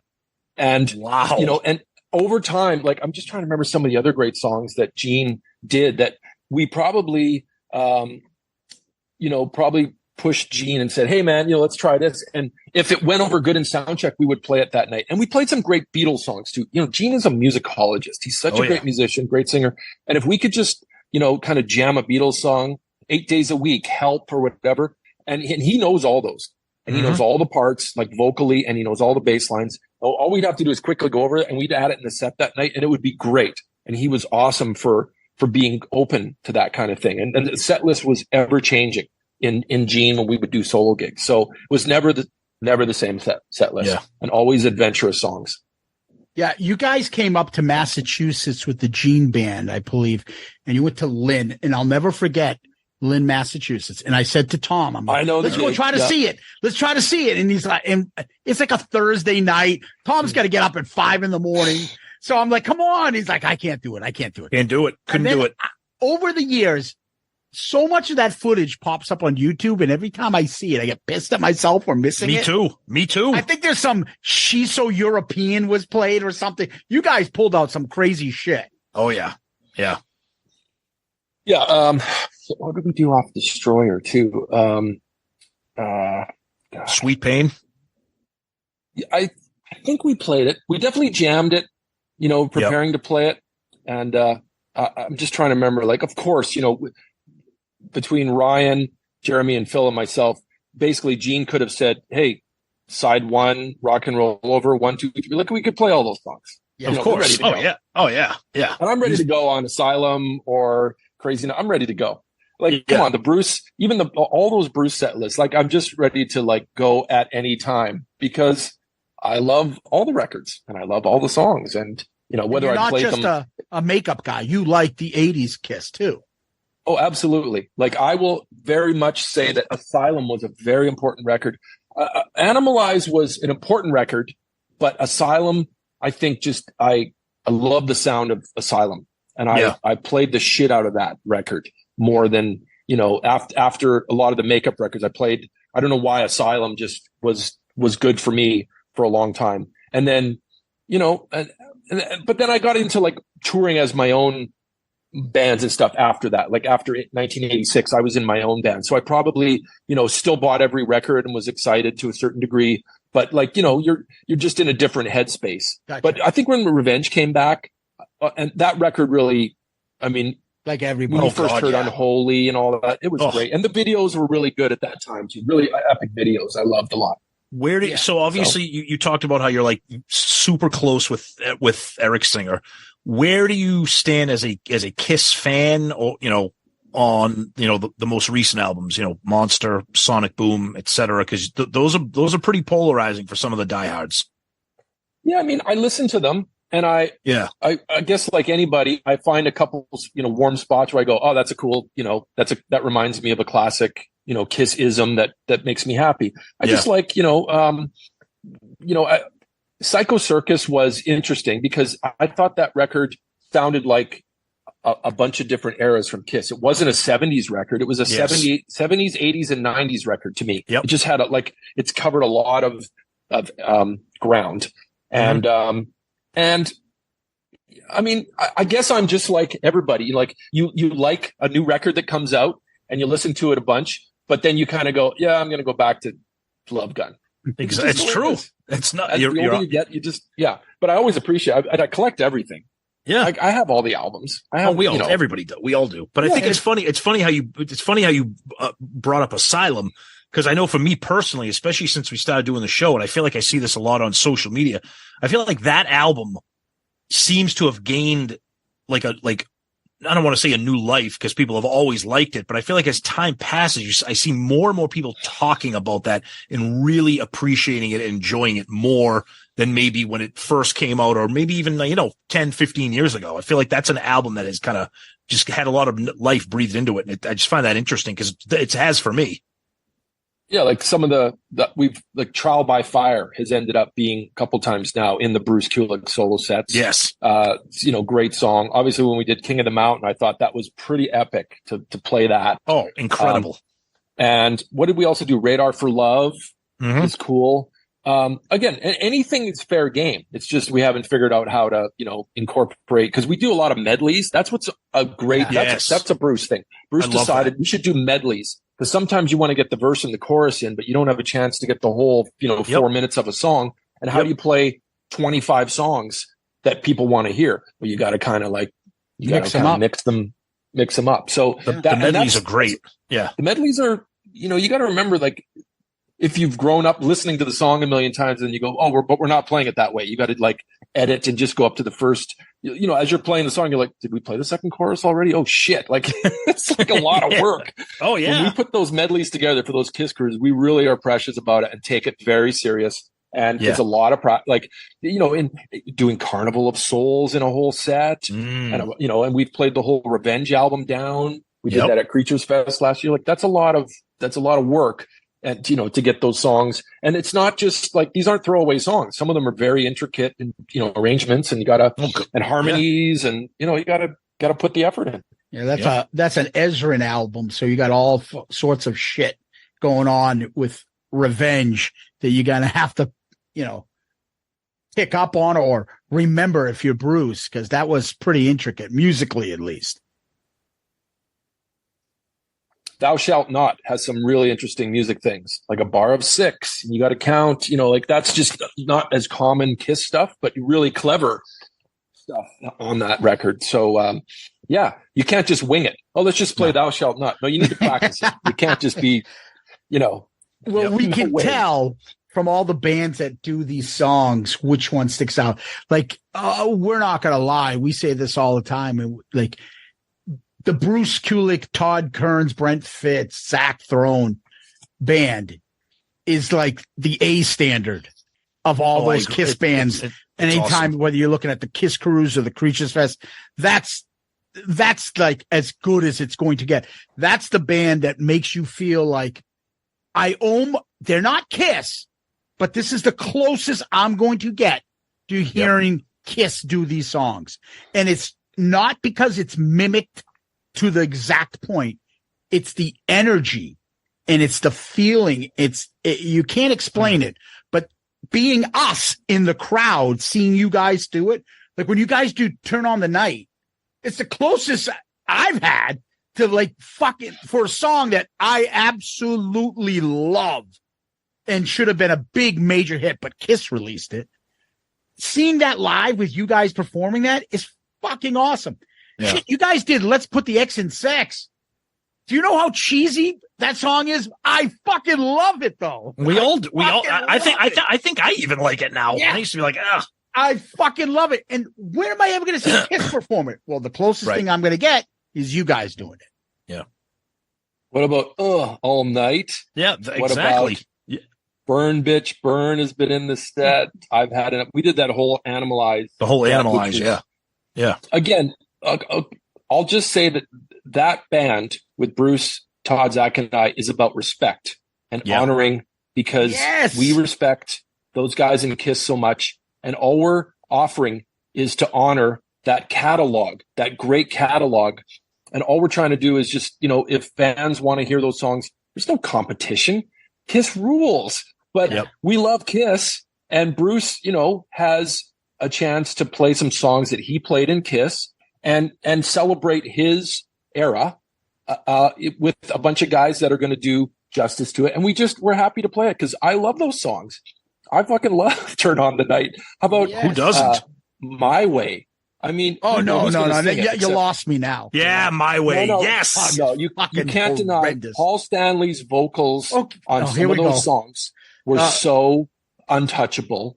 And I mean, I'm sure Paul's just going, "Oh, really? You guys are going to attempt to sing my way? Good luck." Yeah, exactly. And and Todd, steps up and again, we're just giving these songs, a fresh coat of paint, an honorary, another round of, because when you have an audience on the cruise like that, and I don't know if the band can go around the planet and play. I'm just saying on the KISS Cruise, you've got a specialized bunch of people that are more than happy to hear everything and anything KISS related. So it's a baited audience. So yes, we can play it gladly on the KISS Cruise and make a lot of people happy.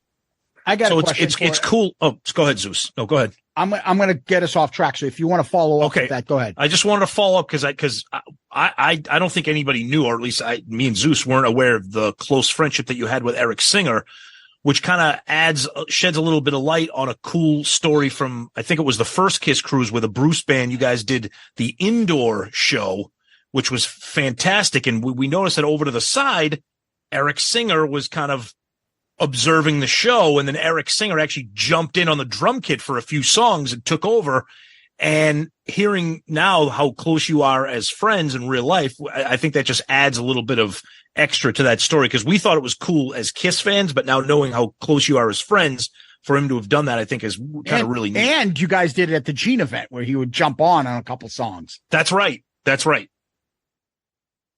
That's right. Oh, it goes without question. I mean, we all, as friends, we all compliment each other, and yeah, I would be more than honored if Eric Singer can come up and play a song that he played on a KISS record. I'd rather go watch him play it. You know what I mean? Right. As his fan, as his friend, and as Eric, you play this song, so right. I'd rather see that. Also meant a good little mention is after not the last cruise, but the cruise before. So I think that was 2021. We the 10th. arranged to do a Bruce. Yeah. So the Bruce gig in Vegas just before New Year's. Okay. That we did at Vamp. And I say we, except I didn't get to do the gig because a week before on Christmas Day, I got COVID. I remember that. And Eric had to jump in. Well, if it wasn't for Eric, there would have been no gig. So we're talking like days after I get COVID, and we're like, Eric, are you willing? Can you? And he's like, look, I'm happy to help and play on the gig, but that's a tall order. Like, or what if Eric wasn't in town or had plans or something? But it just kind of worked out. And I'm sure it made a lot of people happy and me as well, and everyone in the band, because I got COVID and I couldn't play. So Eric came in and stepped up and had, a whole different, they had to rearrange the show to make it happen. But it was a great crowd and people were very happy. So, and I was happy too. And I was very thankful. And that's how we, hey, if I filled in for Eric a few times too on the Alice Cooper gig, if people don't know that. I know it was really in Alice's band, but I went out and did a whole bunch of different dates for Alice over, I don't know, around 2006 or 7 for a couple of years there. And Eric was transitioning back into KISS. Mm-hmm. So I went out and just did the Alice Cooper gig for him and filled in for him. So, that's how we look out for each other. Yeah. So 2 things I want to get to. One was, this is a kind of a running criticism that we've had with regard to Eric. And I know he's your friend because I want to hear, because I feel like you'll be able to explain it maybe a little bit better because we didn't ask him. When he plays with you guys and he jumps in, the first thing Tom and I say is, look how much fun he's having. Look how excited he is. Look how animated he is. He's doing all sorts of shit. When he's on the end of the road tour, Eric looks bored out of his fucking mind. Yeah. He does. It looks like he's in slow motion. He's just hitting. He's that's not the Eric that, when he first got on with Revenge, doing all sorts of just theatrics, bass drum, just everything. I don't know what it is. He just seems bored out of his mind. And it's a criticism that we have, not you. I can't speak for Eric. I would say that I would be really intensely, if you're wearing makeup and there's so much going on a KISS stage, I'm talking, all that pyro and everything, I would be a little bit on edge. I don't know how you could get, I would just be like, holy fuck, what is going on here? And when you go up on stage on a KISS cruise and just go up and jam and have fun, I'm pretty sure it's going to be a loose, comfortable environment, and whatever happens, happens. But in a KISS show, that's a lot, there's a lot going on. So I can't speak for Eric, but I'm sure he's got a lot on his mind during a show. Like that's a good answer. And I love that. I love that we asked you that because you're so close to, but that's a fair answer because we notice it. Our listeners notice it, and look, we praise Eric's drum skills.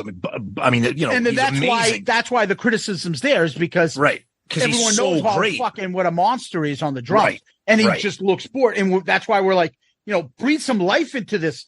Fucking let him loose, like maybe change the songs a little bit or something. Maybe he's fucking bored of doing the same shit. I don't know, but he looks bored. And when I see him play with you guys and he gets up in the Gene band, he's fucking the old Eric that looks like can't contain himself, laughing, the jokester, having fun, and then just looks, here we are, another show on the end of the road. And that's just my opinion. We're not going to attribute it to you.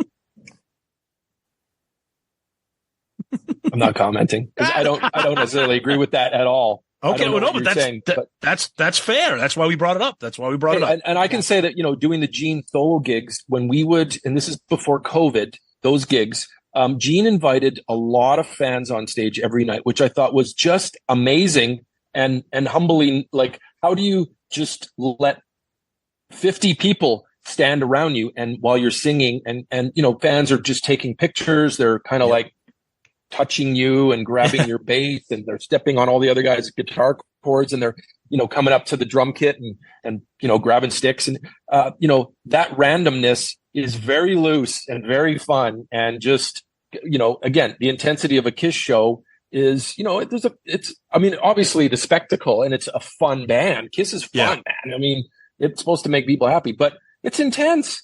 That's a lot going on. Those guys put, a lot of effort. I mean, got to remember the day starts early. When you're in KISS, your day starts. I don't know. I don't get to wear the makeup, but you don't just like go up and, go and play a bunch of songs like most bands. That's most bands, not KISS. Those guys commit to being in that band early in the day, and it's an all day thing. And you got to give those guys credit for all these fucking years. It's impressive. It's impressive. If they want to take the makeup off one day soon, and we don't want to think about when that's going to happen, but it's coming soon, like, holy shit, they've done that for us for a long time. So I respect. So I can't speak for those guys, but that effort's been put in. So if there's any feeling of like, oh, there's some complacency, I'm just saying, whatever. It's those guys have put a lot of time in to entertain people over all these years. Last I'm going to leave you. That's all I got to say. The last I'm going to leave you with is, there's 3 drummers. Want to tell us a little bit about each of them as far as you as a fan listening to the 3 drummers in KISS, their styles? Sure. Well, Peter Criss, we'll start with Peter Criss, original drummer, and all those early songs, of course, how influential they are to your musical DNA. I mean, I grew up on those early records, and I met Peter, and actually, first time I met him was at Creaturesfest last year. Oh, cool. And, as far as just every drummer has a very warm place for me. And I if you're just talking about drummer stuff, I mean, those early KISS songs are great. So, Peter played on those great KISS songs. Judging the drums, I don't know. I mean, there's always going to be debates. I mean, people talk about Ringo Starr and they talk about Charlie Watts and the simplicity in their playing. And if you think about how great all those songs are, that those, put those 3 bands into a category, there's no arguing for me. It's just like, well, great songs, got to, and played cool, parts, and that's it. So, and the Eric Carr era was a different, I think, animal. I think everything was amped up. I mean, I grew up on, and Chris Jericho and I can talk forever about the KISS Animalize, the live. Oh, I know. He does. Played that a million times. Yep. Like a million times. And I've had many discussions with Bruce about it, how everything was just, diddle-a-dat, diddle-a-dat, diddle-a-dat, like everything was Love Gun. It was so fast. Everything was so fast. But everything around that time was fast. Yeah. So it's hard to even, it was kind of like the band was in a different headspace and everything was really amped up. And that's okay too. And I thought Eric Carr had a great, hey, Creatures of the Night, some super cool stuff that, was on that record, just sonically. I mean, when you listen to that record, you can't, it was a cool sounding record. And I did meet Eric Carr. So I've met Peter Criss. I'm not friends with, but I met Eric Carr and I was not friends with him either. But as far as respect for a band that basically I can say that's the band that, like, you have to pick one band in your life. Yeah. KISS was always my favorite band. So, and Eric Singer and I having such a great friendship, and him having to, hey, put on the makeup and then be, stepping in. I think it's cool, man. There's blonde Eric from Revenge. Right. Yeah. That's a whole other thing. Right. And then there's wearing the makeup and doing all the, it's super cool, man. And I respect the fact that Eric has, evolved in the band. Eric Singer is the longest guy in the band other than Gene and Paul. Am I correct? Right. Yeah, that's correct. So there's a way to do that in the business, people, and lesson learned. What do I want to do in the business is be a successful guy that everyone gets along with and plays well. And Eric's worked with a lot of amazing musicians. I mean, think about it. He was in, Gary Moore, Black Sabbath. You guys love Badlands. Who doesn't like Badlands? Those were great records. Yep. Played with Brian May from Queen. Again, I'm just, there's many more, but that's a pretty good, like back catalog. Alice Cooper for so many years and playing on lots of records. Like Eric's been doing a lot of things right. And he's a great drummer and a great friend. And he's a great person in KISS too, because he's good energy for those guys. Like Eric has great ideas. He's a good, he makes good recommendations and has, things about the show. Like he's a smart guy. He's a very smart dude. So if you want me to just put everybody on to like who like Eric Singer is always going to be my favorite guy because I have a great friendship with him and I respect him as a drummer, not just in KISS, but of all the things he's done. So that there you go. Yeah. Okay. But I much respect Peter Criss and Eric Carr in KISS. But I think Eric, as a body of work, as a drummer, even outside of KISS, pretty impressive. Indeed. So Brent Fitz, where can we find you? What's next? What's in the pipeline for you and your career moving forward? What do you got going on? Tell everybody where we can keep an eye out for you. I'm playing country. Okay. Actually, I'm out this summer. So I'm on tour with Jelly Roll, Struggle Jennings, and Caitlin Curtis, and I'm playing keys and guitar. Of course, I love playing other instruments. So, I have another band called Toque. Yes. My Canadian supergroup with Todd. That I used to call Toque all the time. I'm not the drummer. No, it's okay. Everybody, I just say it rhymes with puke. Yeah. Oh, there you go. That's an easy one for us to remember. Yeah, especially us. Toque think about Bob and Doug McKenzie, the two hosers, from Strange Brew. Anyway, thank you, Strange Brew. Yeah. And they always talked about toques and drinking beer. Toque is a hat, Canadian hat. Yeah. And we just thought it was a very Canadian thing, and we've just named the band that. And but I'm the bass player and the keyboardist in Toque.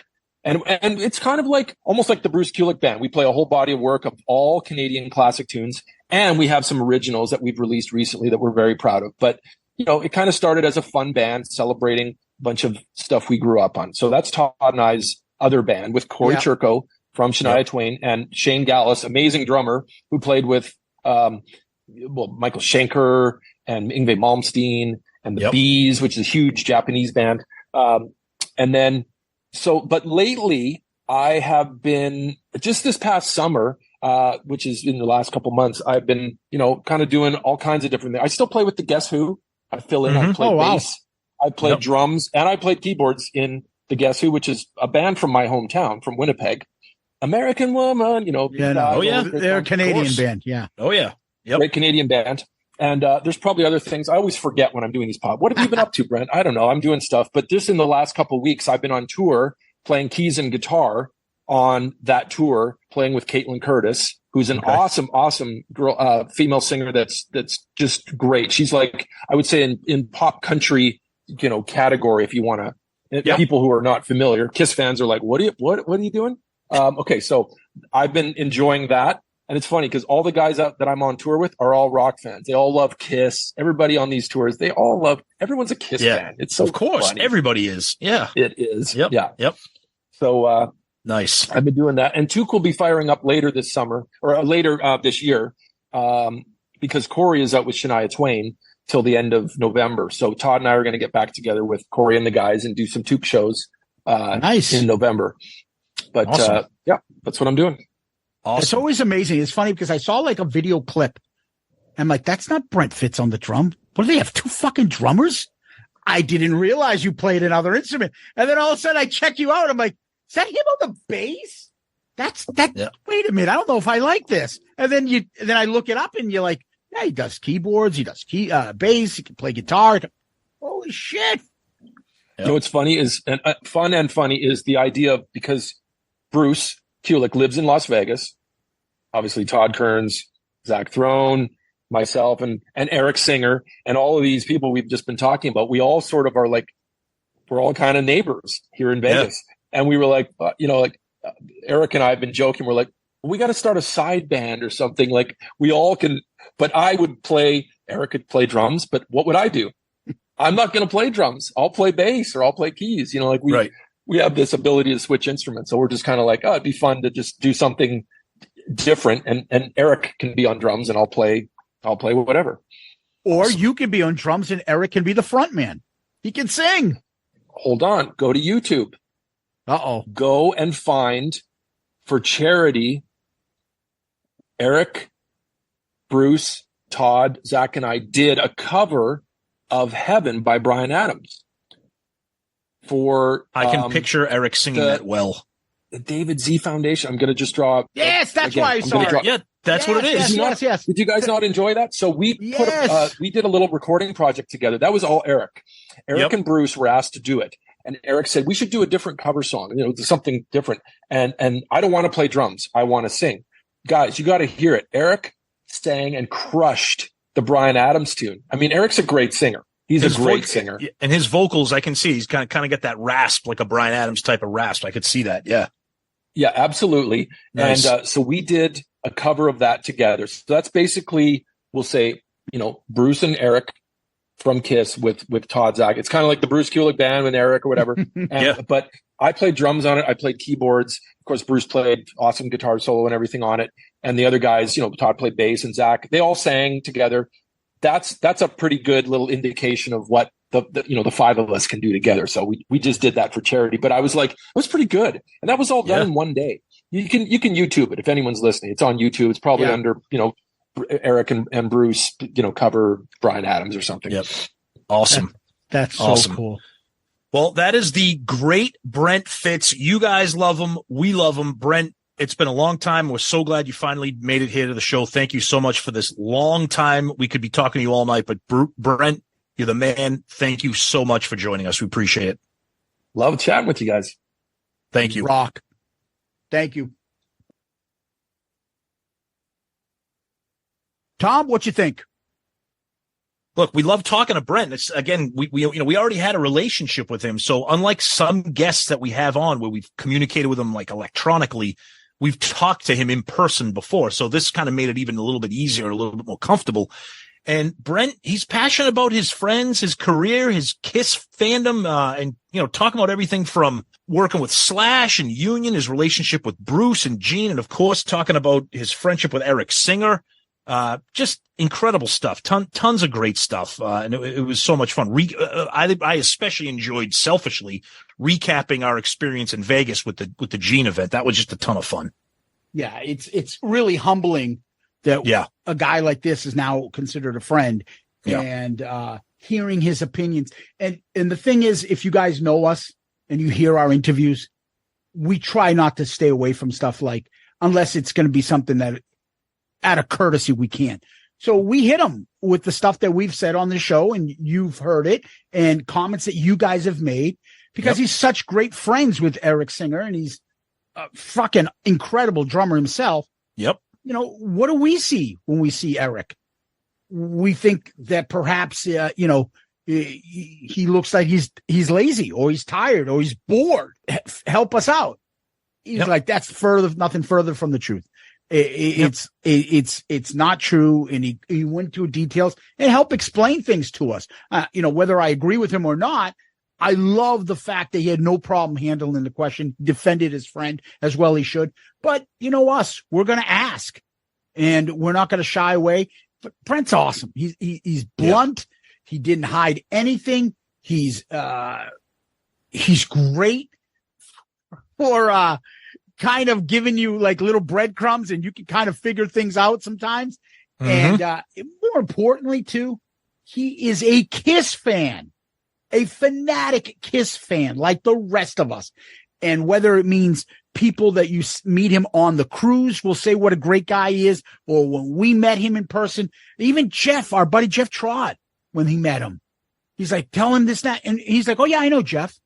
Fucking, it's incredible. This is a guy who's playing with Slash. This is a guy who's played in Vince Neil's band. He's the fucking guy who's playing in Gene's band. He doesn't need this shit. And he's so cool and so down to earth. And he's a fantastic musician, not just on the drums, which is, I find incredible.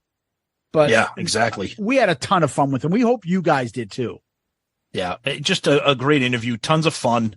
And that's the thing I like about those kinds of interviews. It's a fun interview. It's not just us interviewing somebody that we've been anxious to talk to and a celebrity, but it's a friend. And I think hopefully you guys can feel that coming through. And we're just very, very grateful for Brent, for giving us that much time. It was great. Yeah. And you should check him out because he is going to be going on tour. You can always go to brentfitz.com. That's his website, or find him on his social media and follow him. And give him a listen. Anyway, Tom, what we do next is we go to question of the week. You got one? We do. This one comes from Facebook. This comes from Philip. And he's asking us, I hear a lot of people, including yourselves, sometimes, comedically saying, fake ace Tommy Thayer, which of course instantly makes both of us laugh. You understand, though, but I want to say something before you even get to the question. Go ahead. You guys understand we're mocking the people saying fake ace. Yeah, we're not, Tommy Thayer. We're not with them. We're laughing at people going, yeah, fake ace. Exactly.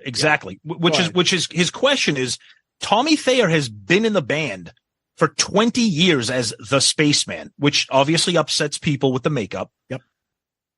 But he said, his question is, where do you think the cutoff is between people who accept him and people who call him fake ace? Do you think that there is an age or a KISS fandom or someplace where people like, I'm over it.